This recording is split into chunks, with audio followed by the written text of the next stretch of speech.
Let's continue today with our stream.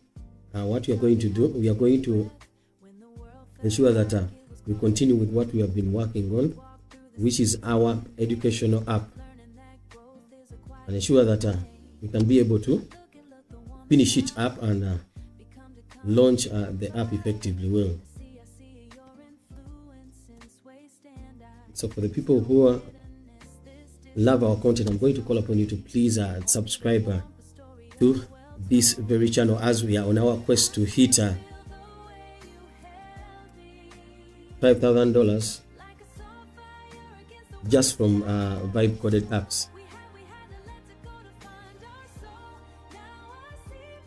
So if you want to be a part of the journey, please subscribe and support our stream to be able to hit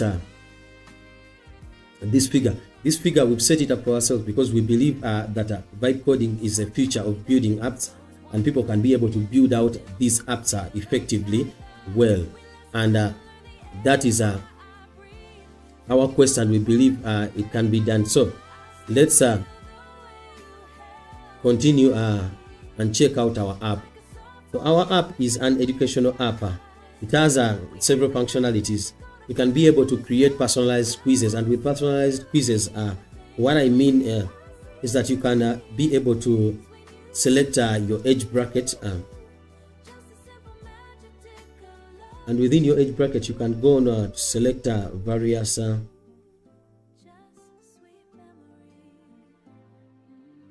subjects, and from the subjects you can also be able to progress with subtopics that are in this particular subject, and you go on to also select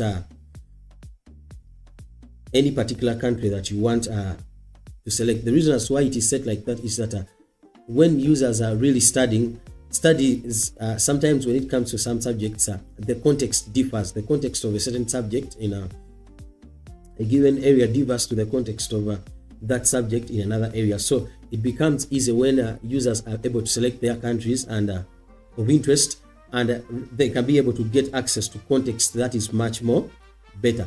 But also when you go to the other functionality that we have in our app, you can be able to scan out several questions and get answers for them effectively well, regardless of the subject. So it is a fully fledged learning app that we've integrated capable AI into it to ensure that it can be able to craft personalized quizzes for users, but also it can effectively allow users to scan questions and get answers. So this is one of the products that we are going to launch on the store, but we've also worked on various web apps that are working well. And one of the web apps that we worked on is a tour automation platform that we've already set up for, and it is from that platform that we have received the initial income that we are starting with. But definitely our quest is to continue to work on the various mobile apps that we have, so that we can be able to also get them to be launched and also put them on the journey of profitability. So if you enjoy what we do, I'm going to call upon you to please subscribe to the stream and ensure that each and everything is set out very well. So we are going to continue with what we worked on yesterday. Yesterday, what we were working on, remember I told you we have a functionality in our app to switch from a certain language, which is the native language that we have in our app is English, but we have functionalities to be able to view our app. Users can be able to use our app in different other languages, which is German, Spanish, French, Korean, Japanese, Portuguese. So it has functionality to switch to over 7 languages. So why did we use this functionality? This functionality is very, very important because I believe when users are able to use the app in different languages, then it widens on the revenue base that you can get. First of all, it widens on the target audience that you're going to target and the people who are going to use your app. But most importantly, it widens the revenue base, which is quite very important. So from that very understanding, we've integrated other languages. You can be able to select a language like German, and then you see the app and all the functionalities are going to change information into German. You can also be able to select any other language. Let's maybe select Japanese. You get to view this app in Japanese. We've set it up for mostly post-onboarding screens because for them they are well set out. So what we were making refinements into, or what we were checking, were mostly the functionalities that we set in the onboarding. Remember, like I told you yesterday, the onboarding screen is one of the most important screens. It is very important in the sense that it prepares users to use your app. So prepping users to use your app is something that is quite psychological. We humans, we are psychological. We react a certain way to certain things. So when you're setting out the UI design of the screens in the onboarding process, you are going to be able to input certain psychological tricks into the design of those screens to ensure that users understand what you're building, but most importantly for users to fully get convinced with what you've set out and be able to make an informed decision to either pay for your app or opt out. And with that, I'm going to retake you through our onboarding process, and after that we shall switch back to another language and be able to make refinements. So let's go here and look at it. For the ones who have not yet subscribed to the stream, when you subscribe, you've joined our community. You're joining our journey, our quest to hit $5,000 in revenue from Vibe coded apps. So if you want to be a part of the journey in that way, I'm going to call upon you to please subscribe to the channel. So this is what we have in terms of our app. It is quite good. So let's continue and log in. We worked on that screen yesterday and we are able to make a few refinements when it comes to the login and sign up screen. So let's continue.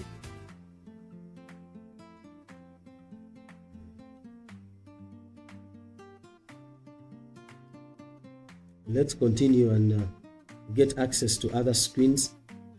So this is the select grade screen. Let's try to continue before selecting. So when we try to continue before selecting, it tells us notice please select a grade to continue. So we can't be able to continue before we select a grade. So let me select one and then we continue. So most of these screens are preparing the user to get to understand the value proposition of the app. Mostly we are communicating our message of what the app offers to the user in a much more better and psychologically structured way, so that they can make an informed decision of subscribing to the services of the app. Remember, we are setting up our app to integrate in-app purchases so that users can be able to make payments and effectively use the app. So in order to prepare them, you can't just create, let's say, one onboarding screen, two onboarding screens, and then you show your paywall where users are going to pay for. That means they are not going to be prepared for that. But in order to prepare them, you need to set out a framework. So when you look at this document, which is the onboarding psychology.md, this is a full document that entails the purpose of each screen and how it is supposed to be set up. The purpose of each screen in terms of building the psychological framework to allow the users to understand our app and pay up. So it is set out very well. You can look at it. I've structured each and every screen, and each and every step has a use into that, which is a very well good structure that you can also follow when you're working on your app. So let's continue and go throughout this process. So here you can narrow your focus by selecting the subject, and from there you can select subtopics. We've integrated logic into our app. We have over 30 subjects that you can select from, and we have over 15 subtopics for each subject. So we have over 400 subtopics that a user can choose from and be able to learn. And our logic is that we've integrated AI logic to structure personalized learning quizzes for users on each and every time. So each and every time they are attempting a quiz, it's a different one. It's personalized to their tune based on what they have selected in the process. So this is mostly to prepare you for the session length, and this screen for it has been set up to help you define the session length. We understand that some people want longer sessions when they are learning, but others want shorter sessions when they are learning. So this is structured to help you put out a structure of how many questions you would want in terms of the quizzes that you're going to get access to. Then this screen prepares you to understand that you can be able to set up your daily tweak and analysis of how you are performing in terms of how you are using the app. We have this screen in our poster. We have it here, but we also have it in our poster onboarding screens, which is a very, very good functionality. The other thing that we have in our app, it is the snap and solve functionality. So this helps users to snap any question. The way I've set out this functionality is that users can either snap a single question, or they can snap a series of questions. Let's say they are looking at a textbook, or maybe they are learning something online, and they have their phone, maybe they're using a computer. They can be able to snap those questions, or even when they are studying a book, they can be able to snap the questions. And then if it is a series of questions, then it is going to bring the answers, and users swipe to get access to these answers effectively. So when you continue here, you also get access to understand that you can be able to bookmark your answers. We've structured this in a very good way also, so users can scroll, and from here they can maybe choose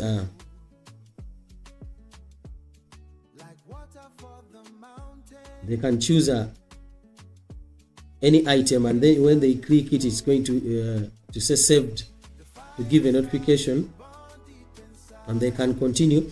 This other screen also, it is to prepare users to understand that from anywhere, maybe from home, from the library, from the study room, everywhere they might be, they can be able to use our app. So it is an app, and this is the onboarding process that is preparing mostly users to effectively understand what they can do with our app. And after all that complete onboarding process, we get this final summary that lets them know where they are in terms of the percentage they are learning based on the answers that they have given.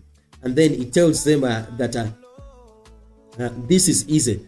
They can be able to reach their target. So it is psychologically preparing them to tell them that, like, this is where you are. You are at 50%, or you are at 40%, or you are at 30%.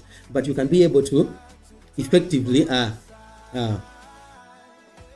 improve on that in a span of 4 weeks, and saying that in a span of 4 weeks you can be able to hit your goals. So that reassures the users on their journey, and for them to understand that yes, I can be able to improve and hit my goals if I get to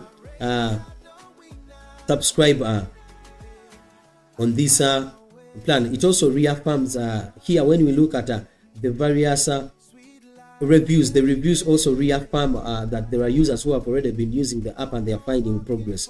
So the review has an animated text like you see it. So we've put it there because at least psychologically it also triggers users to check out these ratings and get reaffirmed on what they are about to subscribe to. So after that long onboarding process, you get to view this paywall. So why have we included up to 24 screens in our onboarding? The reason as why we've included 24 screens, it is to prepare users effectively for it is to prepare them for this specific screen, to make an informed decision when they are going to pay, to understand that what they are paying for is substantial, and when they pay, they are going to get value from what they have paid. There is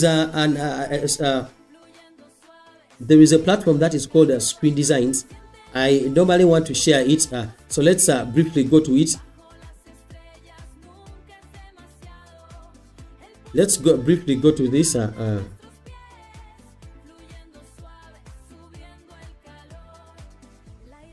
So let's go to this. This screen is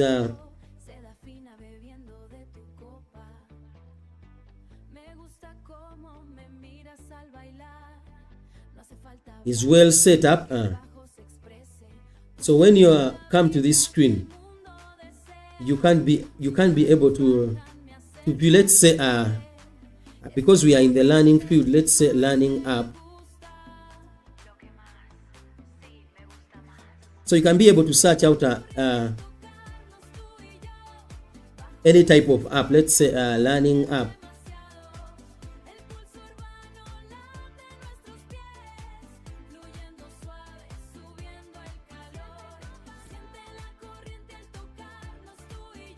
So when you look at these apps, yes, effectively they have not they have given us various learning apps, language apps and whatever. So when you come here, you see this, how they are set out. They're going to show you the name of the app.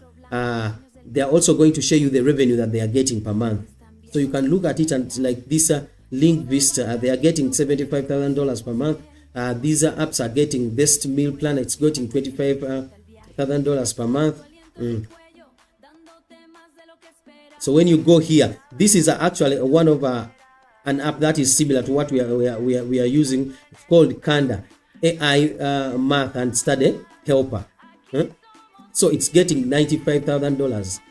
So with this, you can be able to look at what they have. Also, this one is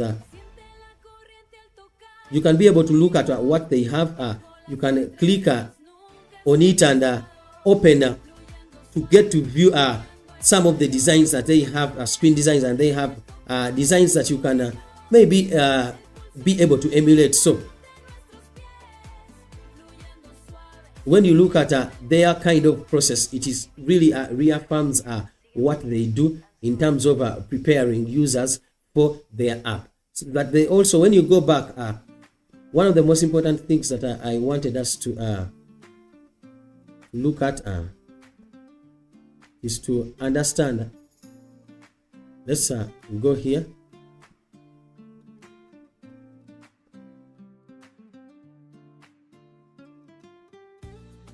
Let's go here. So you can be able to view the onboarding process, and you are going to understand the length of the onboarding process. They will tell you that this onboarding process is very lengthy.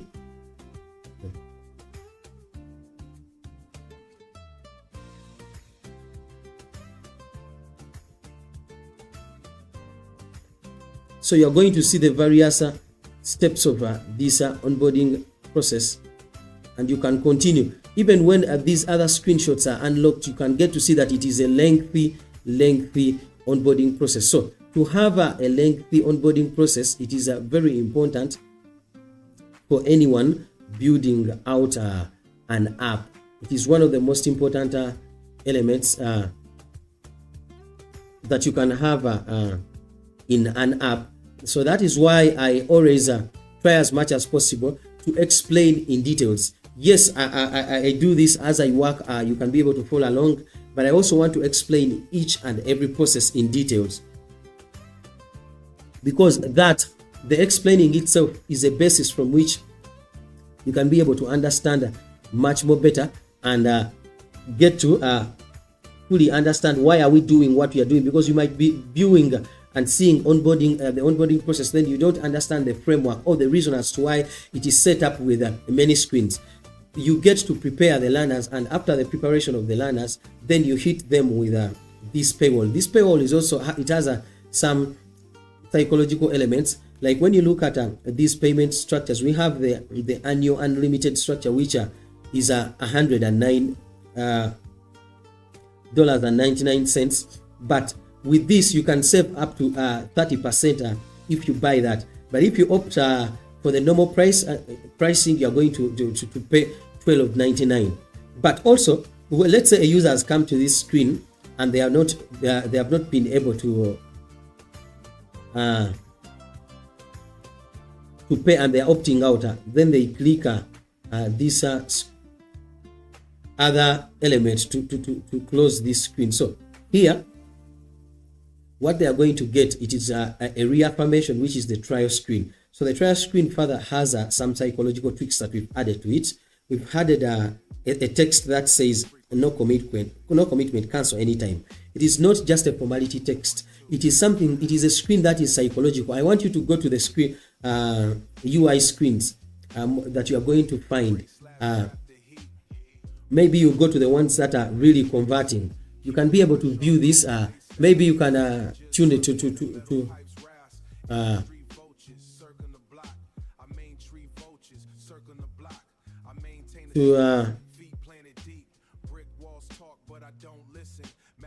you can go to an app like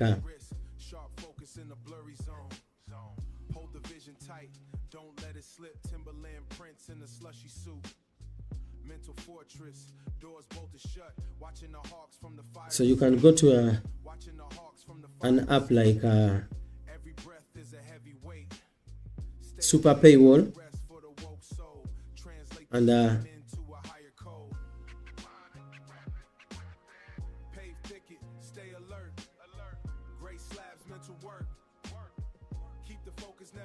so let's search for the templates.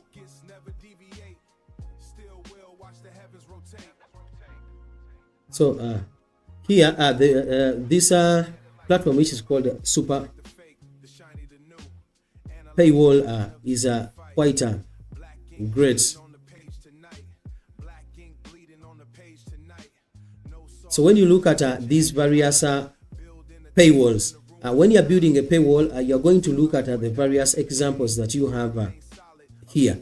And when you look at how they have laid out elements, it becomes much more easy for you to understand how you can get to structure yours. So that is important. It is one of the websites that you can go to and get access to some variant paywalls, and you look at them, you look at how they have been structured, and that gives you a basis of how you can also structure yours. So we are going to continue now that we've gone through this process.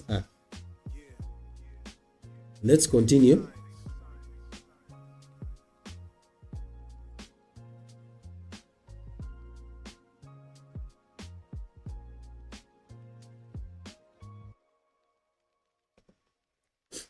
Let's continue effectively with checking out other functionalities. So we also have the continue button. The continue button is important because when someone is prompted to continue, then they are most likely to click that button and get to access whatever feature they are going to access in a much more better way. Now, I want you to look at this screen. So after the users have made the payment, then they get access to this screen, which further preps them or prepares them for what they are going to get to access in terms of the functionalities. And when we click here, that is when we've entered into our app. Our app has functionalities that are mostly to generate quizzes from various subjects. Here you can be able to choose a subtopic, and you can also be able to choose context of any country that you want, and you can be able to continue. The other logic that we that we have in our app, it is a logic to scan and get answers. So we've set out this logic that students can scan any question from any subject, and they can be able to get the relevant answers for that question. That is one of the best, I can say, functionalities that we have. We've structured this app in simplicity. We don't have so many post-onboarding screens. We only have screens mostly for the functionalities. So it is simple but super effective to what we truly want, which is very important. We also have this strict screen which measures our progress in terms of what we are doing on a particular day. So if we get to use the app and use our functionalities maybe throughout the week, then we get to track that in a much more better way. So what we are going to check is that our app has functionality to switch to dark mode. It has functionality to switch to dark mode, so you can switch from light mode and you can switch back to dark mode, which is a better functionality, and I believe it is something that is very valuable because some users want to always use this kind of functionality, so it becomes quite important to give them the opportunity to switch from the dark mode to the light mode, which is quite effective. So what we are going to also check out is that if we can switch in other languages, let's say in Spanish. If we switch to Spanish, then it switches from English to Spanish with the context of the whole app switched to another language. So if you have just joined that and you've just joined the journey, I'm going to call upon you to please subscribe to our stream and follow the journey that we are on, the journey that is taking us in the creation of various web apps, but also in the creation of various mobile apps that are going to allow us to hit the figure that we have already entered revenue of over $500, and that was amassed from the tour automation system that we've already built, which is already set up. But also we are working on our first app, so we are on a quest of using these tools that are available to us. We are using Google Anti-Gravity in the building out of most of our tools because it is an agentic IDE that can be used to build complex functionalities or complex apps that would be seen as something complex and breaking it down into something that is quite doable. So if you love the content, I'm going to call upon you to please subscribe. So we are going to log out and go and check out some of these functionalities. What we are trying to check out is whether these elements were implemented mostly when it comes to the translation of the apps in a much the screens in a much more better way. So what we are trying to check is there are two elements. Are the icons and the elements on various screens well visible in dark mode? That is one of the elements that we are trying to check for. The other element that we are trying to check for is to ensure that when it comes to the dark mode of the app, it is working well. So remember, we have a functionality to translate our app in various languages. Currently, I've switched to Spanish and I'm viewing this app in Spanish, but I'm also checking out the dark mode of the app. The reason as to why you need to do that, because when you input functionality, it means that you need to check for each and every language. You need to track what you've built out, which makes it a better practice in the creation of your app and going through the onboarding process. So most of the screens that I'm viewing here, the texts have been translated very well because we've built a robust logic that translates each screen. So let's say a user is from a Spanish-speaking country and they speak Spanish. So when they download our app, they get to view our app in Spanish and they can be able to follow along, which widens even the user base. So it is a better practice when you start on your journey, or if you're already on your journey to build out apps, I would recommend that you set up a framework where you can be able to translate your apps in other several languages and be able to target out people who speak those languages. So all these screens are very well translated.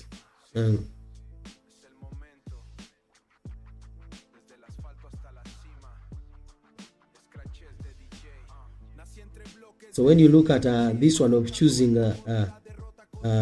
narrowing your focus of learning, it is also set up very well. Then when we also look at the texts that we have here in the sub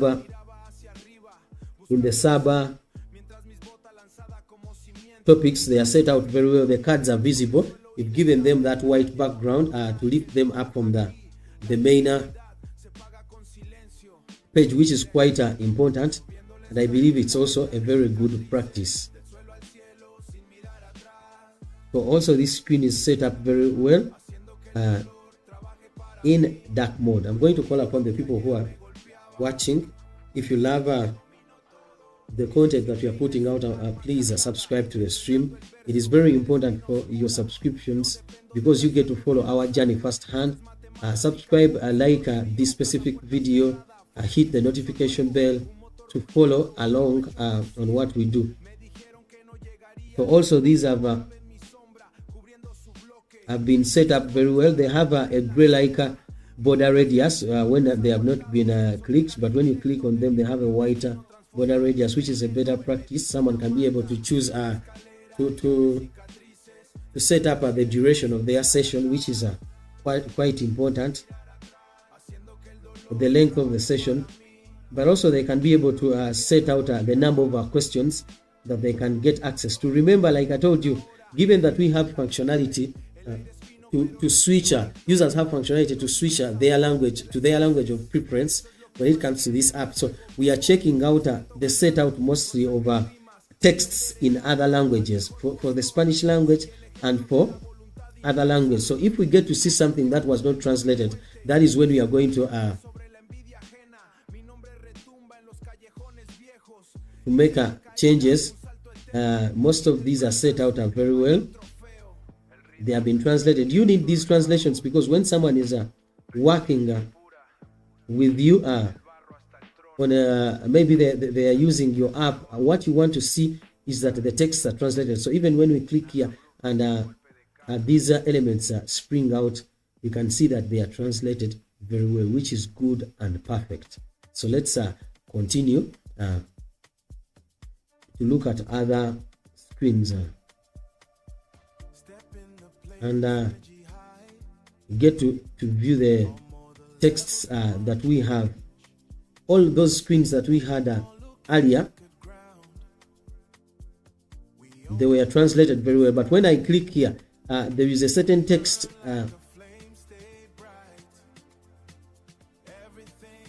that has certain texts that are not really translated. So let's work on this. Let's work on this. As we continue to work on this, I'm going to call upon the people who have not yet subscribed to subscribe effectively so that they can be able to follow our subsequent streams and have access to this free learning process where they get to learn about the process of building apps. So let's look for this specific screen and we make refinements to it. It is the profile summary. So let's reference it.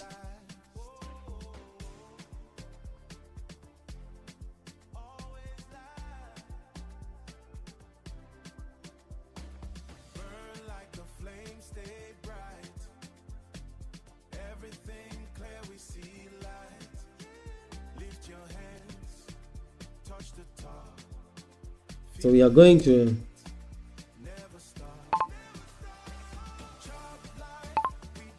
making changes to this particular screen.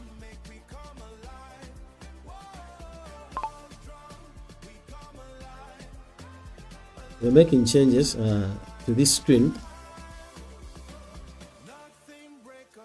and these changes are mostly in the translation logic. Currently, there are several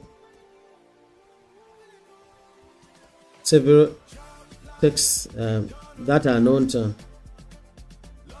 translated in other languages, and these are, let's mention them. So easy in the easy card, then texts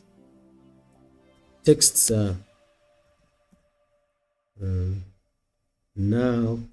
So we are picking out the texts that have not been translated. So most of these texts, like now, week 1, week 2, week 3, week 4, they have not been translated. So we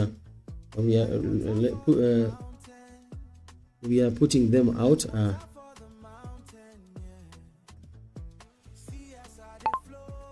So what we are going to do, we are going to fix this by ensuring that when users switch to another language, they can be able to view these these texts translated very well.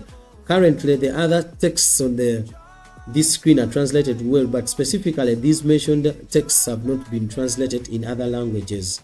When you get to view this in other languages, the texts have not been translated. So can you structure out a functionality to ensure that they are translated well, that even when users select other languages and get to this screen, they are able to view these texts translated very well, effectively.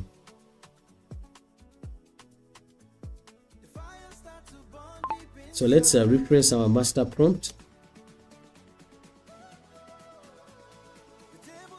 Restructure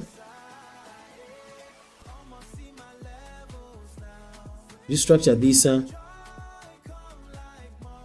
prompt using the master prompt framework. So let's reference it. Referenced in this document, and after that, let's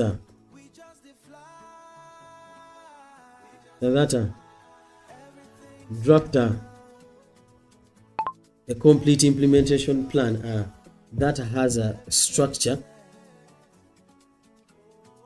for this specific request that is laid out as what we have in the master prompt, and I'll review it, and then we shall be able to continue.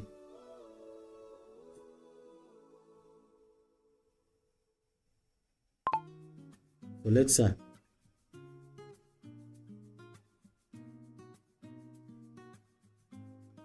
log in this request. I'm going to call upon the people who have not yet subscribed. If you love the content that we are putting out, please subscribe to the stream, and so that you can be able to follow along and follow this process effectively well. So let's make those refinements. Remember, when the users are having access to your app and they're using it in another language, you want to make it as easy as possible for them to understand effectively. So if there are certain texts that are not effectively translated, then that is going to deter users from fully understanding the value proposition of your app. So it is the reason as to why we are making refinements effectively now. And for the people who have not yet subscribed to our channel, I'm going to call upon you to please subscribe and follow our stream effectively well, to ensure that you can be able to get access to the most important things which is the content that we are putting out on every day.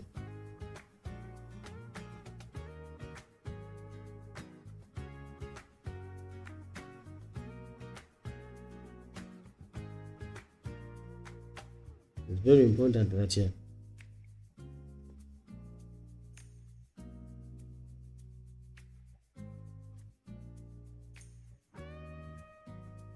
So what we are trying to refine is that there are changes that we are making in terms of the translations. On this specific screen where we are, which is the review profile screen, we've currently switched our app to Spanish, but I noticed that some of the texts were not translated very well. So we are trying to translate them, and we are applying this logic to other language, because we have languages like French, Portuguese, Japanese, Korean. So being able to translate the full context of these screens in a much more better way, it becomes easy. So now we have the implementation plan. It is laid out. It is proposed changes. It's going to update and make changes to this specific screen in modify in English, rather from English to French to Spanish to German to Japanese to Korean to Portuguese, and it's going to translate these specific texts just like what we've provided.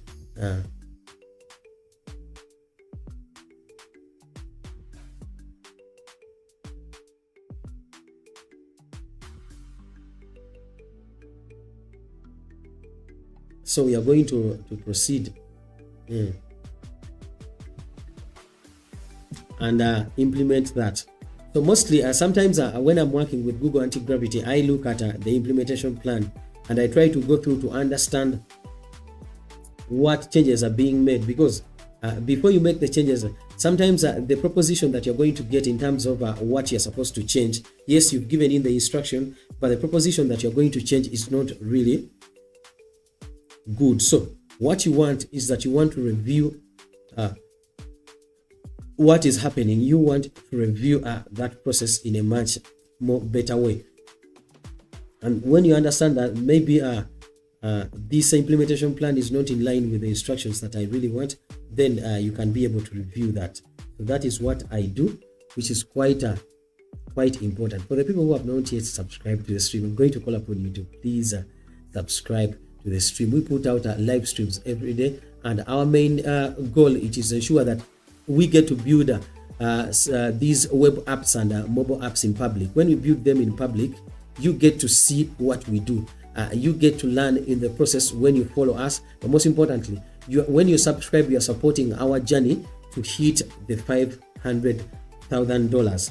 Because when you subscribe, we know that we are growing a community that is keeping me accountable to this very goal. And I can assure you that we are going to be able to hit this specific goal. And we are going to hit it from the several web apps that we've worked on earlier, like the two automation tool that we worked on earlier, but also from the various mobile apps that we are going to launch on the store. So you being part of the community and subscribing, it is one of the most important things that you can do for us as a community, to follow us and get to be part of this amazing journey that we've set up, the journey to vibe code apps, and be able to hit up to $500,000 from revenue got from these vibe coded apps.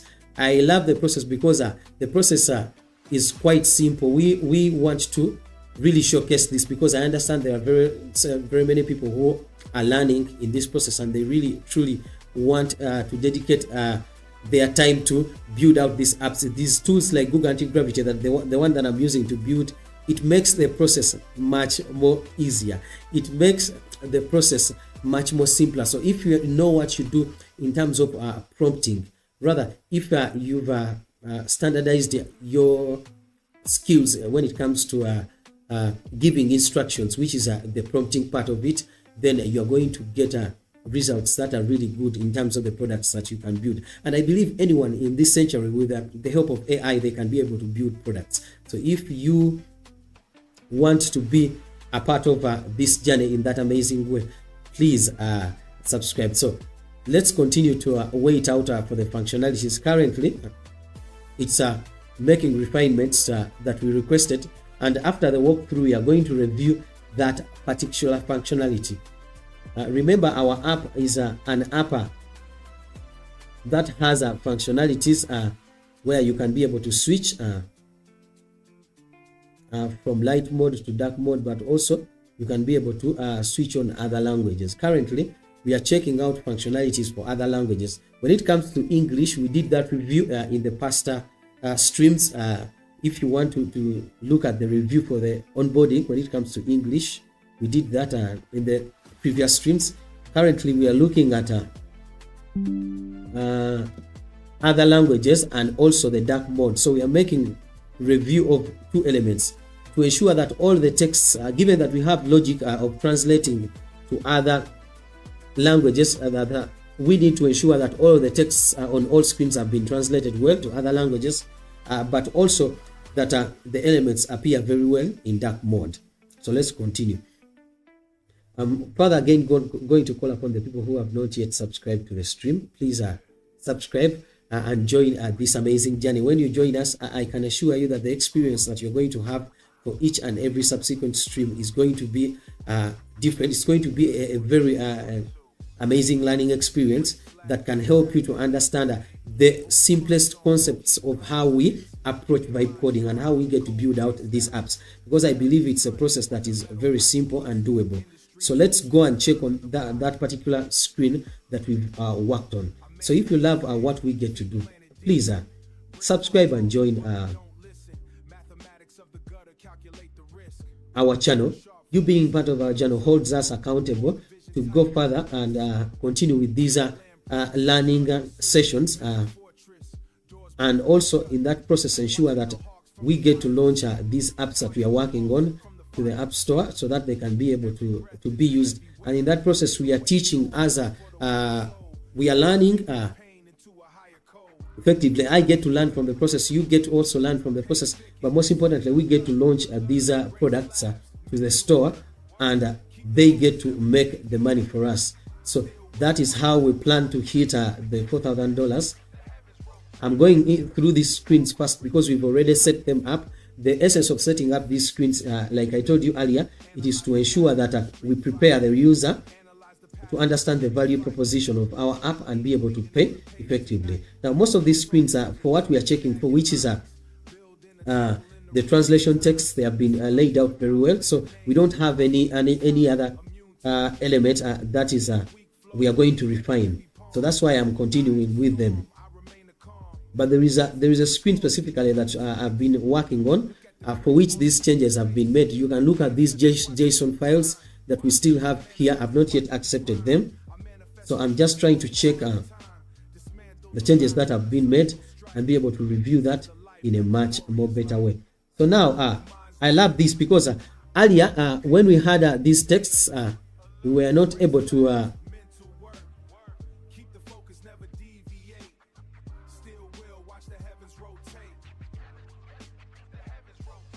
make changes to them. So now because they were reading in English, the texts were now then week 1, week 2, week 3, week 4. They were not translated, but currently when you look at them in Spanish, they are very translated because it says ahora, and then semana uno, semana dos, semana tres, semana cuatro. So it is translated very well in Spanish. So you're also going to look at other languages because we have a separate functionality that we've set out. We've set out functionality to translate these in our app is translated in French. It is also translated in Spanish, German, Japanese, Korean, and Portuguese. So when you translate these screens, that means for each and every screen that you're going to have, you have to review it and review the context, the text themselves, and how they have been translated. Are they really good? So that is what we are reviewing for this screen. If you love the content, I'm going to further appeal to you to like this stream, like the video if you like the content, and also subscribe to the stream, because your subscription is very essential for us to continue to do what we do. And I promise you, are going to get access to what we do in a much more simpler way and one of the most easiest ways. So if you love it, please subscribe so that for the subsequent streams you can be able to get access to them in a much more better way. So when I look at this screen that we have, all the texts have been translated very well in Spanish, and mostly for other languages, which is quite good. So here, this is a screen that is also psychological, because when you look at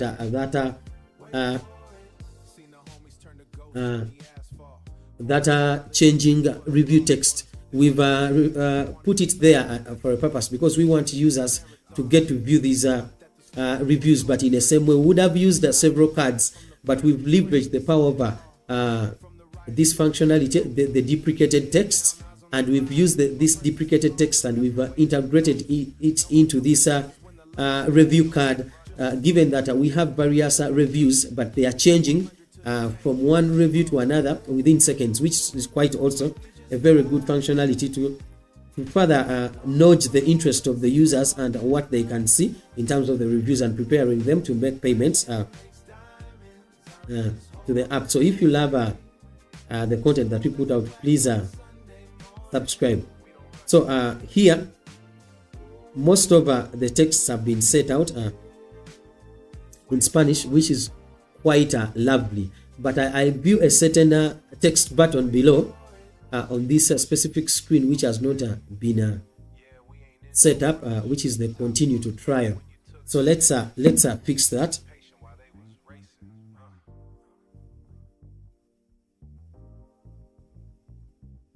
Let's fix that. Let's first of all accept these earlier changes that we made, and then let's make a new request.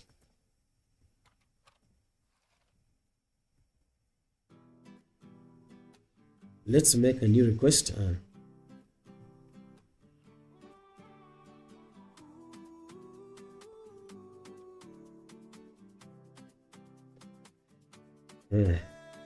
Now let's go look for this screen, which is the quick pro screen. Let's reference it. Quick think pro subscription. Let's give the instructions. Now we are going to make a simple refinement when it comes to this screen. Most of the elements have been set out, but we are going to refine one element when it comes to the translation logic. Full stop.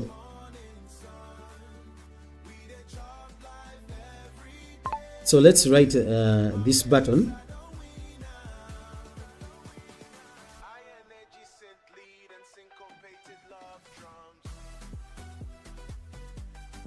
So they continue to trial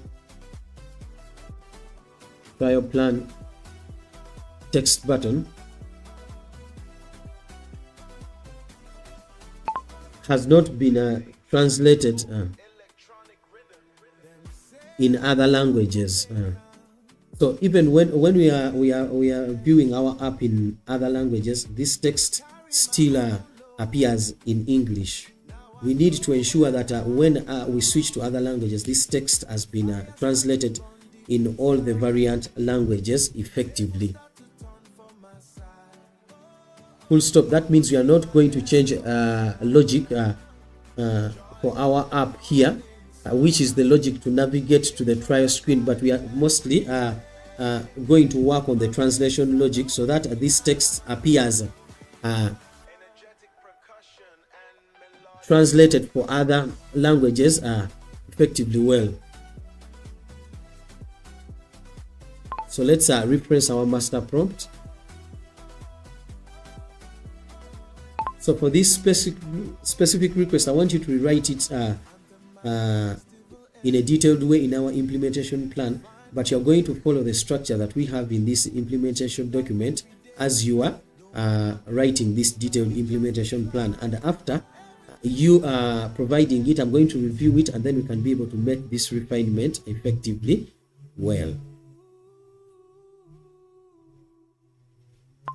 So the reason as to why I use this master prompt, it is because it is laid out in a much more better way.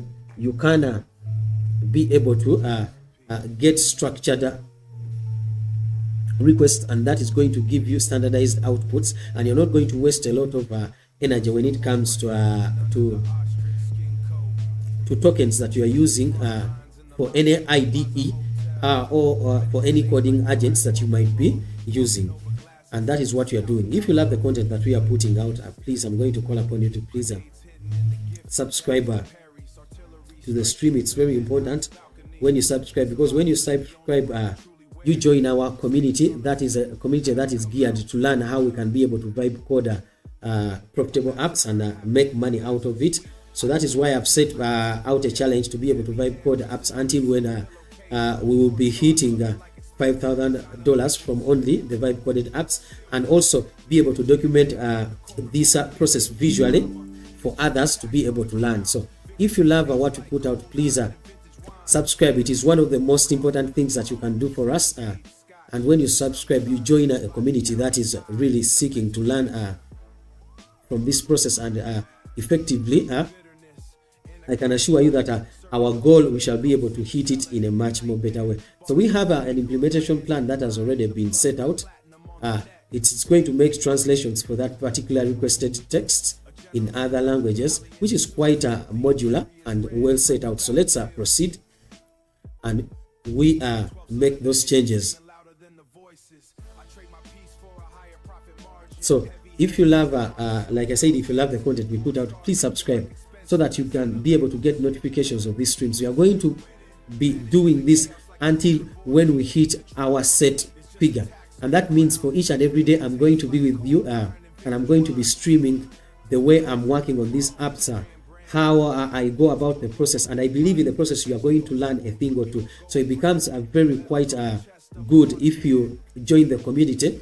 And that also gives me the strength to continue to broadcast this to you as I explain and teach simply what I do. Because with me, vibe coding is not about complexity. You don't have to be a senior engineer to vibe code any tool. You can be able to do this even in your first time. You just have to follow instructions and set out systems of how you vibe code, and those systems are going to guide you in that process. So I believe this is what you should try out. Go maybe to variant tools that you can be able to set up in a much more better way. So as this is working,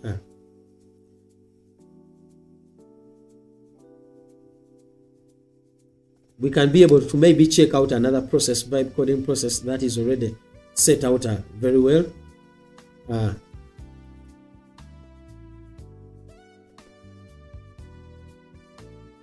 So let's go here. I'm going to leave that to work. I want to show you something. I want to show you something that you can be able to do promptly. And I'm going to show it to you from Gemini. So this is one of the things that you can be able to check out and do effectively. So let's go to Pinterest. I'm going to pick there a simple design. And I'm going to give instructions to Gemini even when I'm not using Google Anti-Gravity, because currently the tool that we are using, it's Google Anti-Gravity. So I'm going to say hero section. Hero section UI.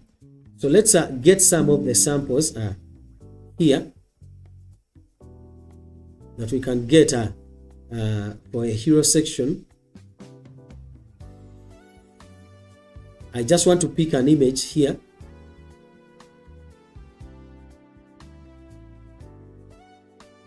A simple image. So let me save this. So let's go to Gemini.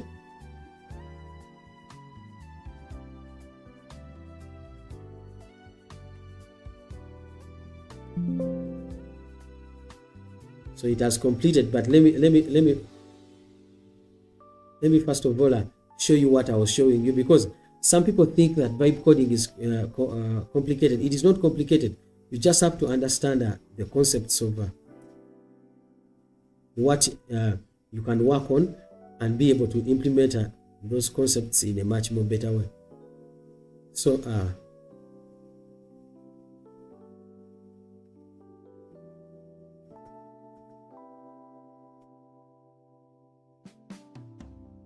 what I want to show you is this simple process of how you can prompt Gemini, which is a tool that is available to you. Even when you don't know how to use Google Anti-Gravity, you can still use Gemini.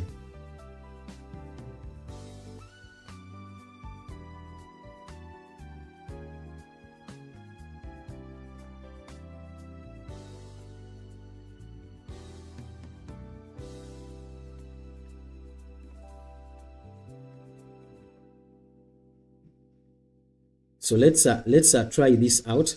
Let me put in a request. I'm going to create this hero section briefly in HTML, and we can be able to view it. So this is a hero section screenshot that I pasted here, which you are going to use as a reference.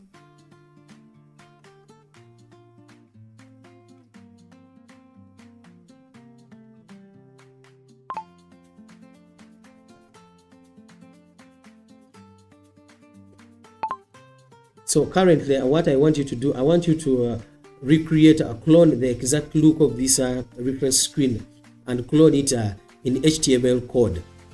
That means that the deliverable that you're going to give me is going to be a single code snippet that is in HTML code of the clone of the visual UI appearance of this particular hero section that I've given to you. Ensure that each and every element is set out and cloned the way we want it to appear. So let's work on this, and meanwhile it's working, let me open up the HTML viewer.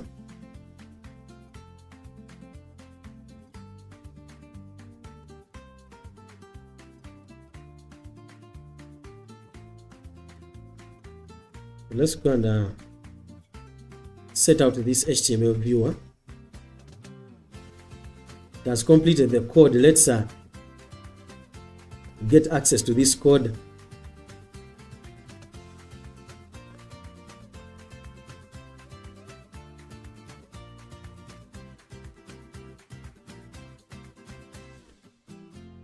And I want us to go and view this code in a detailed way.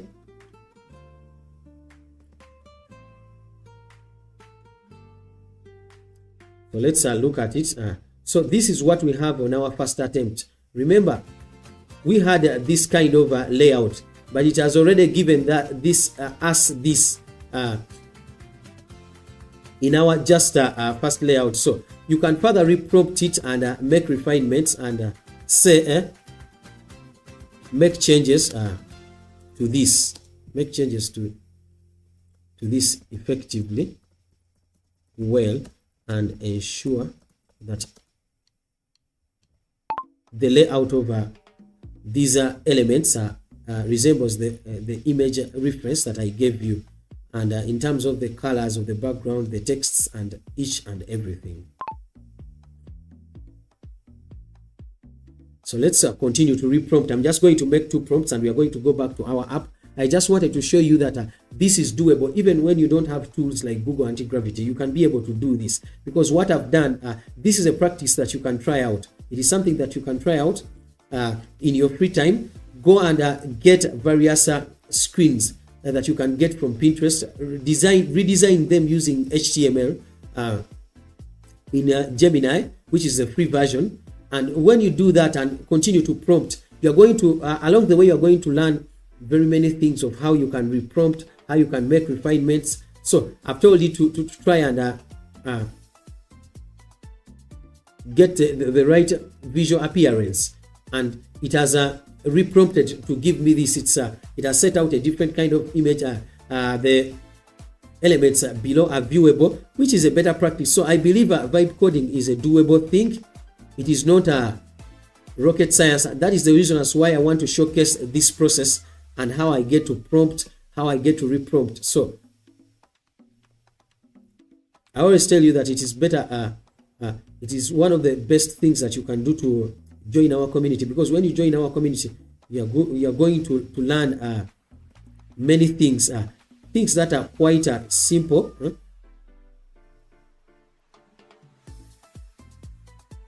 to understand, and you can be able to follow along.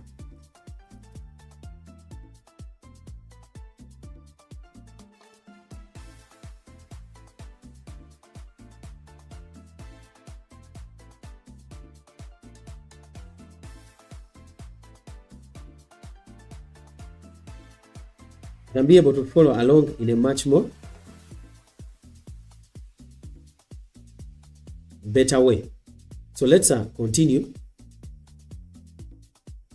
with making refinements. So for the refinements that we've already made, let's continue to review our what is in our app. And if you haven't yet subscribed, I'm going to call upon you to please subscribe. You'll get access to this content that we get to do on a daily basis, and you can for the earlier example that I've given out, you can try out in a much more simpler way, and as you get to learn the concept, you can continue along. It doesn't really have to scare you. You don't have to know the framework. I along have not manually coded with HTML, but within seconds we built out that HTML hero section, and we put it out and sampled it out, which is quite a very simple way that you can approach vibe coding. And as you go on, you can be able to learn about more other tools like the ones that we are using, and then upgrade on how you can be able to set out projects, web projects, mobile projects effectively. So let's continue to look at the refinement that we've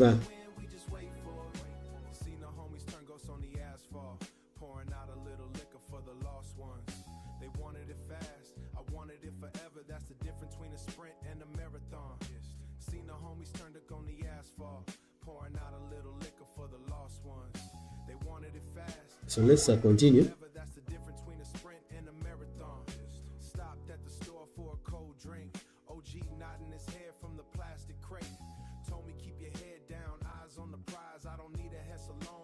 Most of these screens have already been set out. This one was also set out. We made modifications to it earlier. So what we are making modifications to, it was this text below. This text, which is a button text, it says continue to the trial plan in English. Here it is continuar al plan de prueba.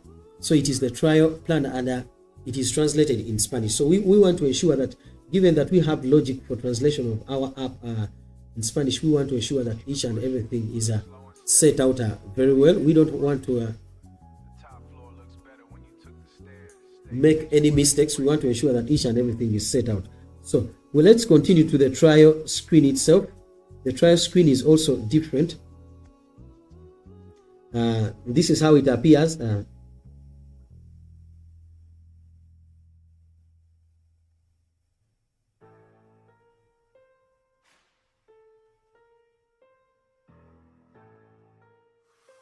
And everything is set out very well. So I want to see if there are any texts that are not set out very well, or the texts were translated. The texts below are all translated very well, which is a better practice. So from here we can continue.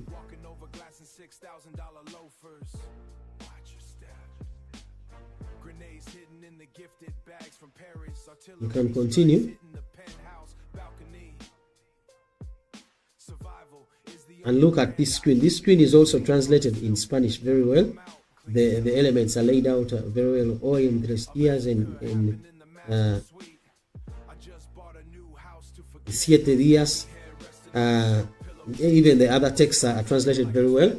So I review it because I always want to ensure that the texts rather the information or the communication that users are getting in English, they are also getting it in other languages, because when you build out an app and you have different kinds of languages, then it becomes quite important that you do make checks for various screens effectively. The other element that I want to also look at, it is to ensure that we can look at these poster onboarding screens on whether they have been set out very well. Let's look at them in terms of the texts, which are set out very well.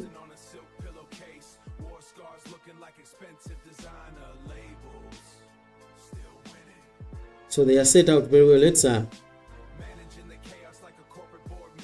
switch to Portuguese and get to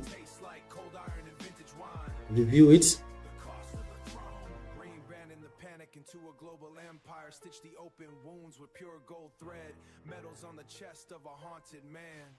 So given that the users have variant tests, we have the light and dark mode.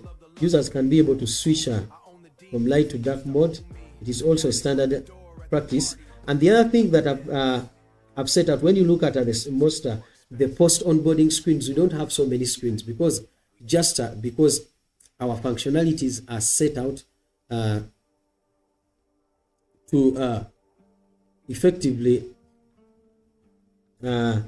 focus on the key elements, which is the scan and get answers feature here, but also to the learning functionality, which is much more better. When it comes to the integration of APIs, what we use for the integration of APIs, you are going to get access to an element. Let me go and show it to you here.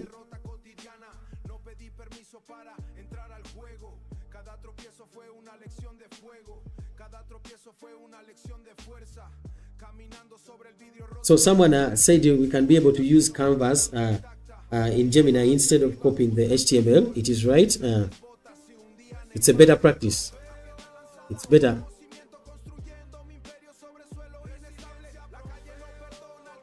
Which is so I wanted you to view. Maybe you are planning to build out an app.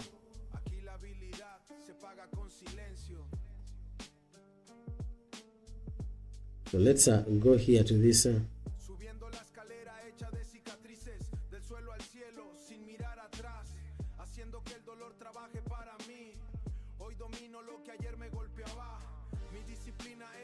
So let's go to Open Router. I want to show you something of how we have integrated our logic. And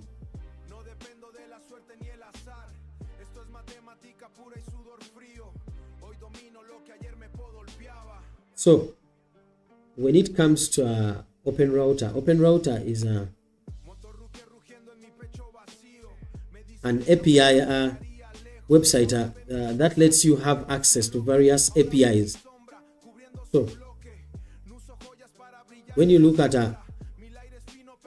APIs that you might want to get access to, maybe when you are going to make integrations to an app, you can see that they have several APIs.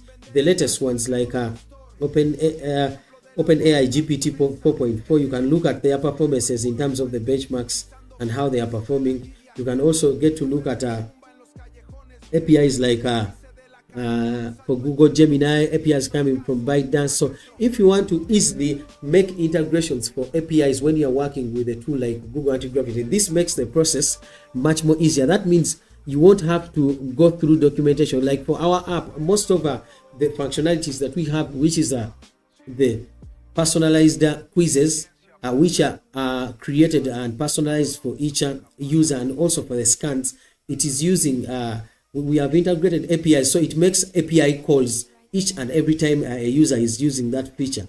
So to get access to variant APIs that are really working well and they are good, you are going to use this tool, which is quite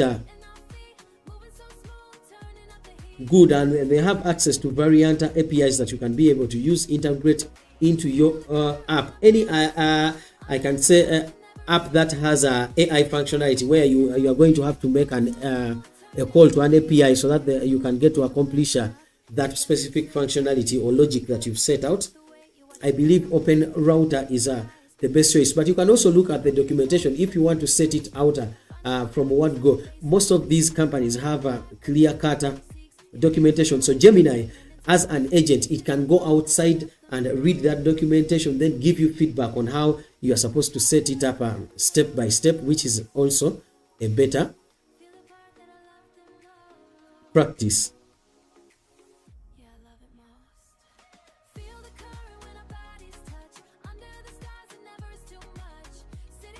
Which is a better practice, because when you try to maybe get to set this out and you're directly integrating it, the cost at times is high. Like our someone has said in the chat, the cost is quite high. But when you integrate these models using OpenAI, that means you can test out how they work. But most importantly, you can be able to build in a much more fast way. So I believe even with the tools that we have, the cost of usage of AI is even going to go down. It keeps on going down each time or each, I can say, period of time that passes by. So within months, the cost keeps on going down. Every year it keeps on going down. So your margins, when maybe you've set out an app that is really integrated to these APIs, the cost keeps on going down, and that means your margins will keep on going up as you go. But like I said, there are people who are maybe just starting out and they are not really well versed with these elements. You can build a simple app with this kind of framework. So today I'm going to take you through this framework. Let's should we use I think we should use Excalibur. Let me put it out here. Deep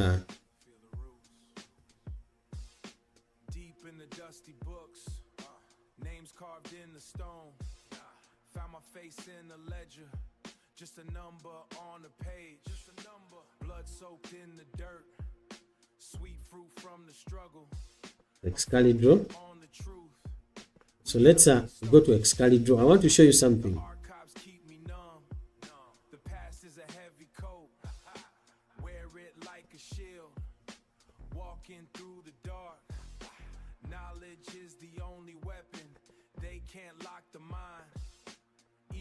Cage the body. Stay free. Roots deep in the mud, branches touching the sky. So high. Know yourself, feel the way. Knowledge is. So I want to show you a process that is simple.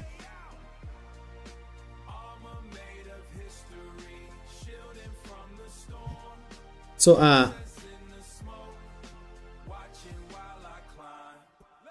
so the way you get an app idea, the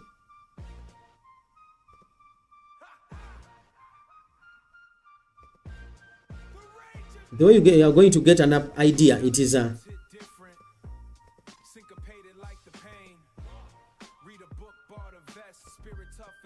by identifying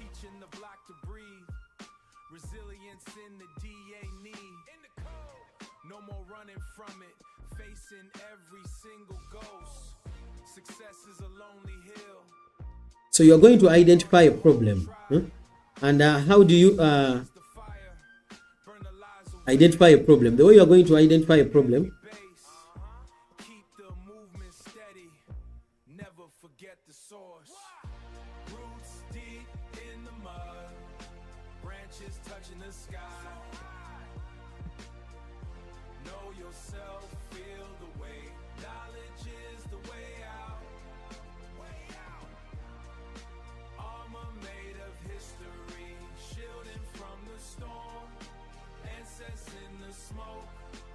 the way you're going to identify a problem is very simple.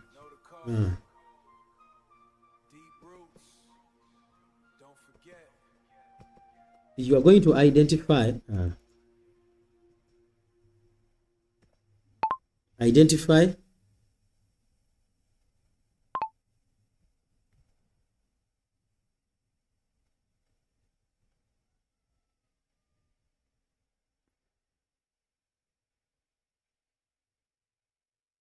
you're going to identify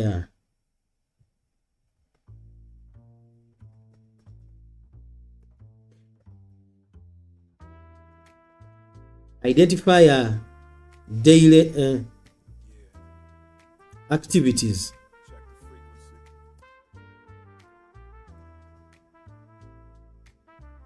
that are frustrating to people.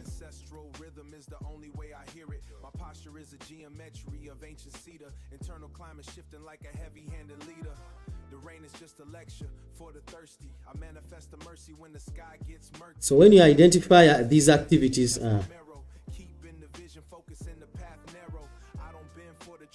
so what are some of these activities that people get to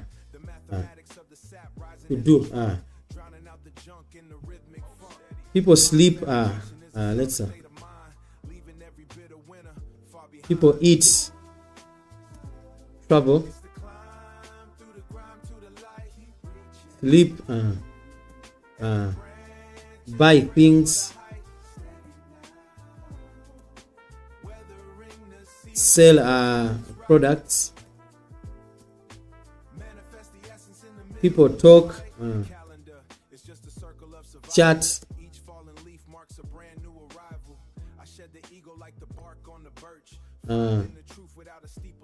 people walk,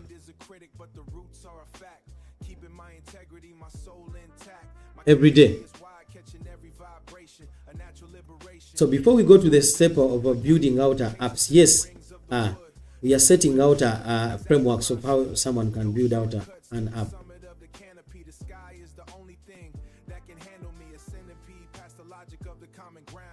So when you identify these, it becomes quite easy, because from these very activities, it is evident that if people eat, travel, sleep, buy products, sell products, talk and chat and work, maybe study, when you identify, then you are going to identify the challenges they face below.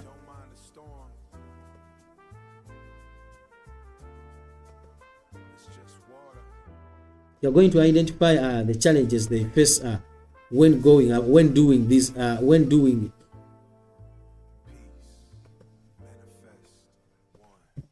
So you're going to identify the challenges they face when they do these daily activities.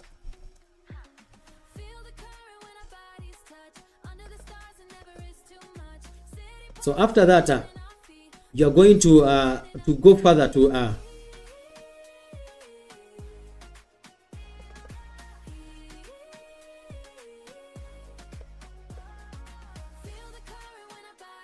pick out a specific problem.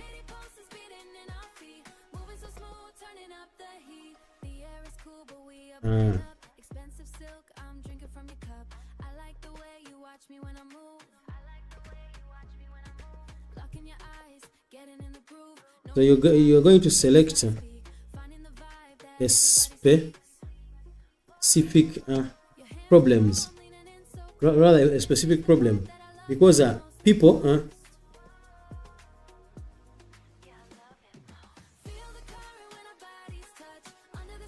so the reason as to why you are going to do that is because people pay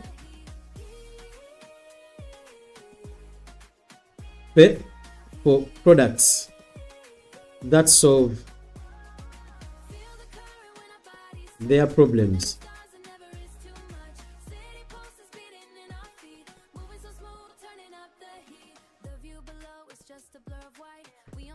So the thing is that people are going to pay for products that solve their problem.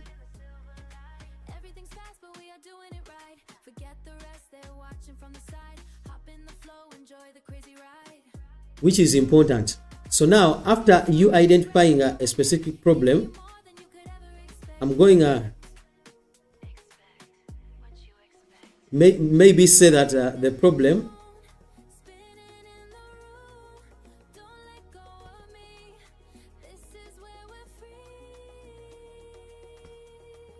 The problem is limited access to better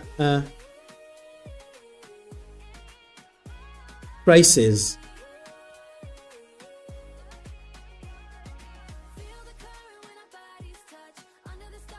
Or better prices for products.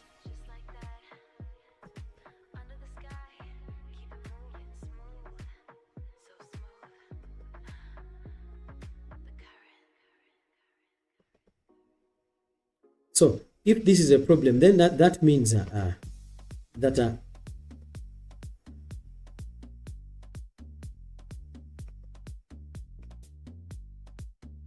we can maybe set out to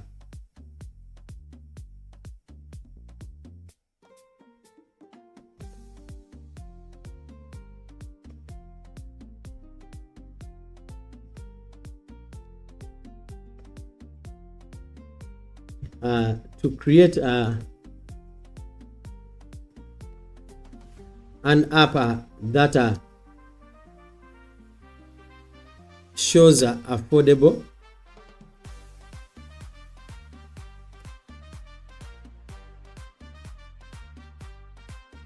prices for various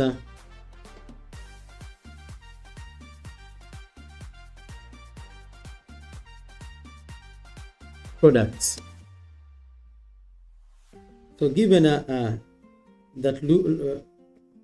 users require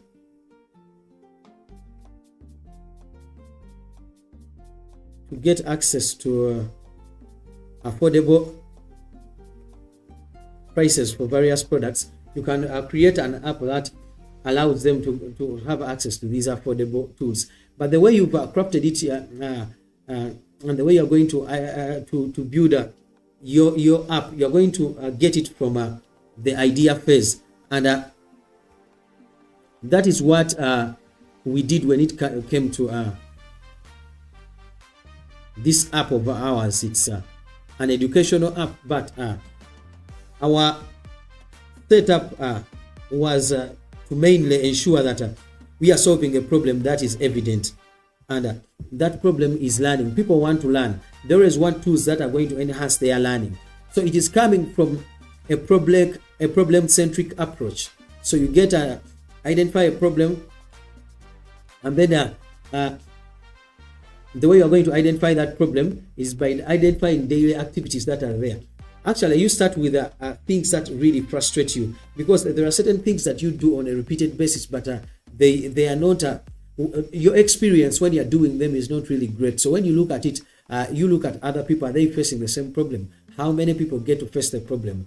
Across the world, how many people face this problem? How are the people who are solving it? How are they solving it? Are they solving it to the maximum satisfaction of how it is being solved? If they are not, how can I be able to create a service that can solve this problem in a much more better way? So that is the approach. The approach comes from a problem-centric approach, instead of just attacking an app and you build it out. Because here you're going to build knowing that you're building for users who have a pain point. So in that way,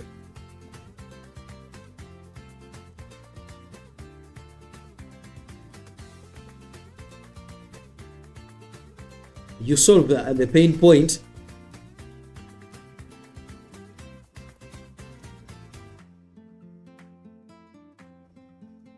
very well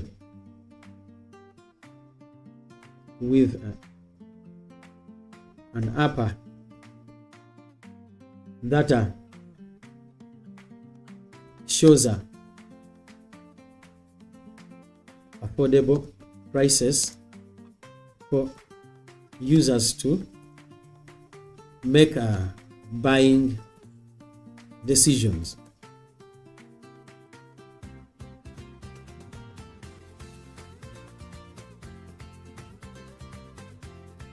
So users are making buying decisions, but you are helping them to to make these decisions effectively well.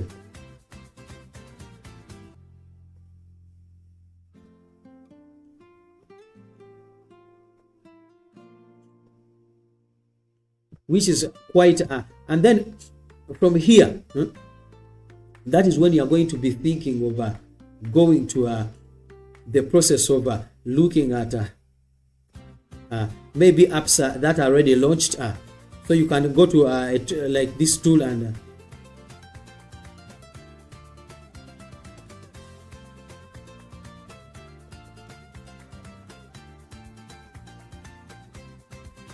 maybe you set prices, maybe price comparison. So you can be able to look out on various other apps that are maybe solving that problem that you want to solve. So if it's not really bringing those elements, you want to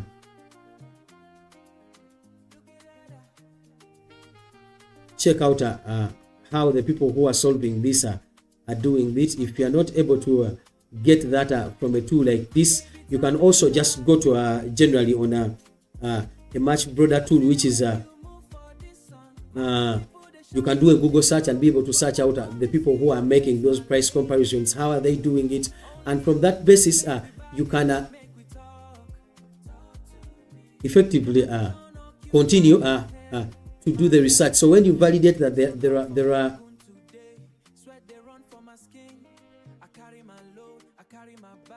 or maybe you can even go to Google and make a search and you say price comparison apps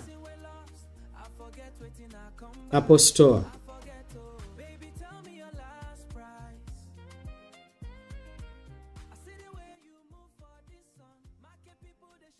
So when you look at these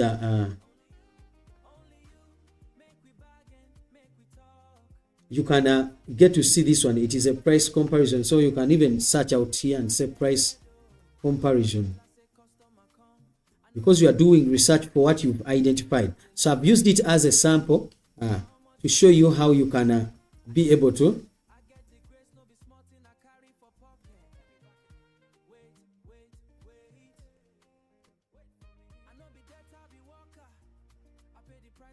so let's hide our app. And so you see these are variant price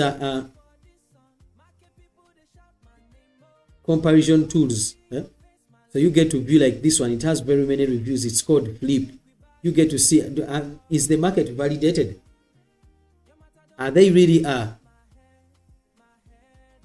getting the number of users who are looking at their prices or using their app to make price comparisons? So when you validate from that validation, that is where you are going to do the research and look at other factors and make a conclusive decision of creating an app. So from that point of view, it is different. It's coming from a point of view where you have an informed, you are making an informed decision of how you can approach the building phase. Yes, the building itself, you're going to do it, you can be able to do it, but when you approach it in that kind of way, it becomes easy. It becomes quite easy.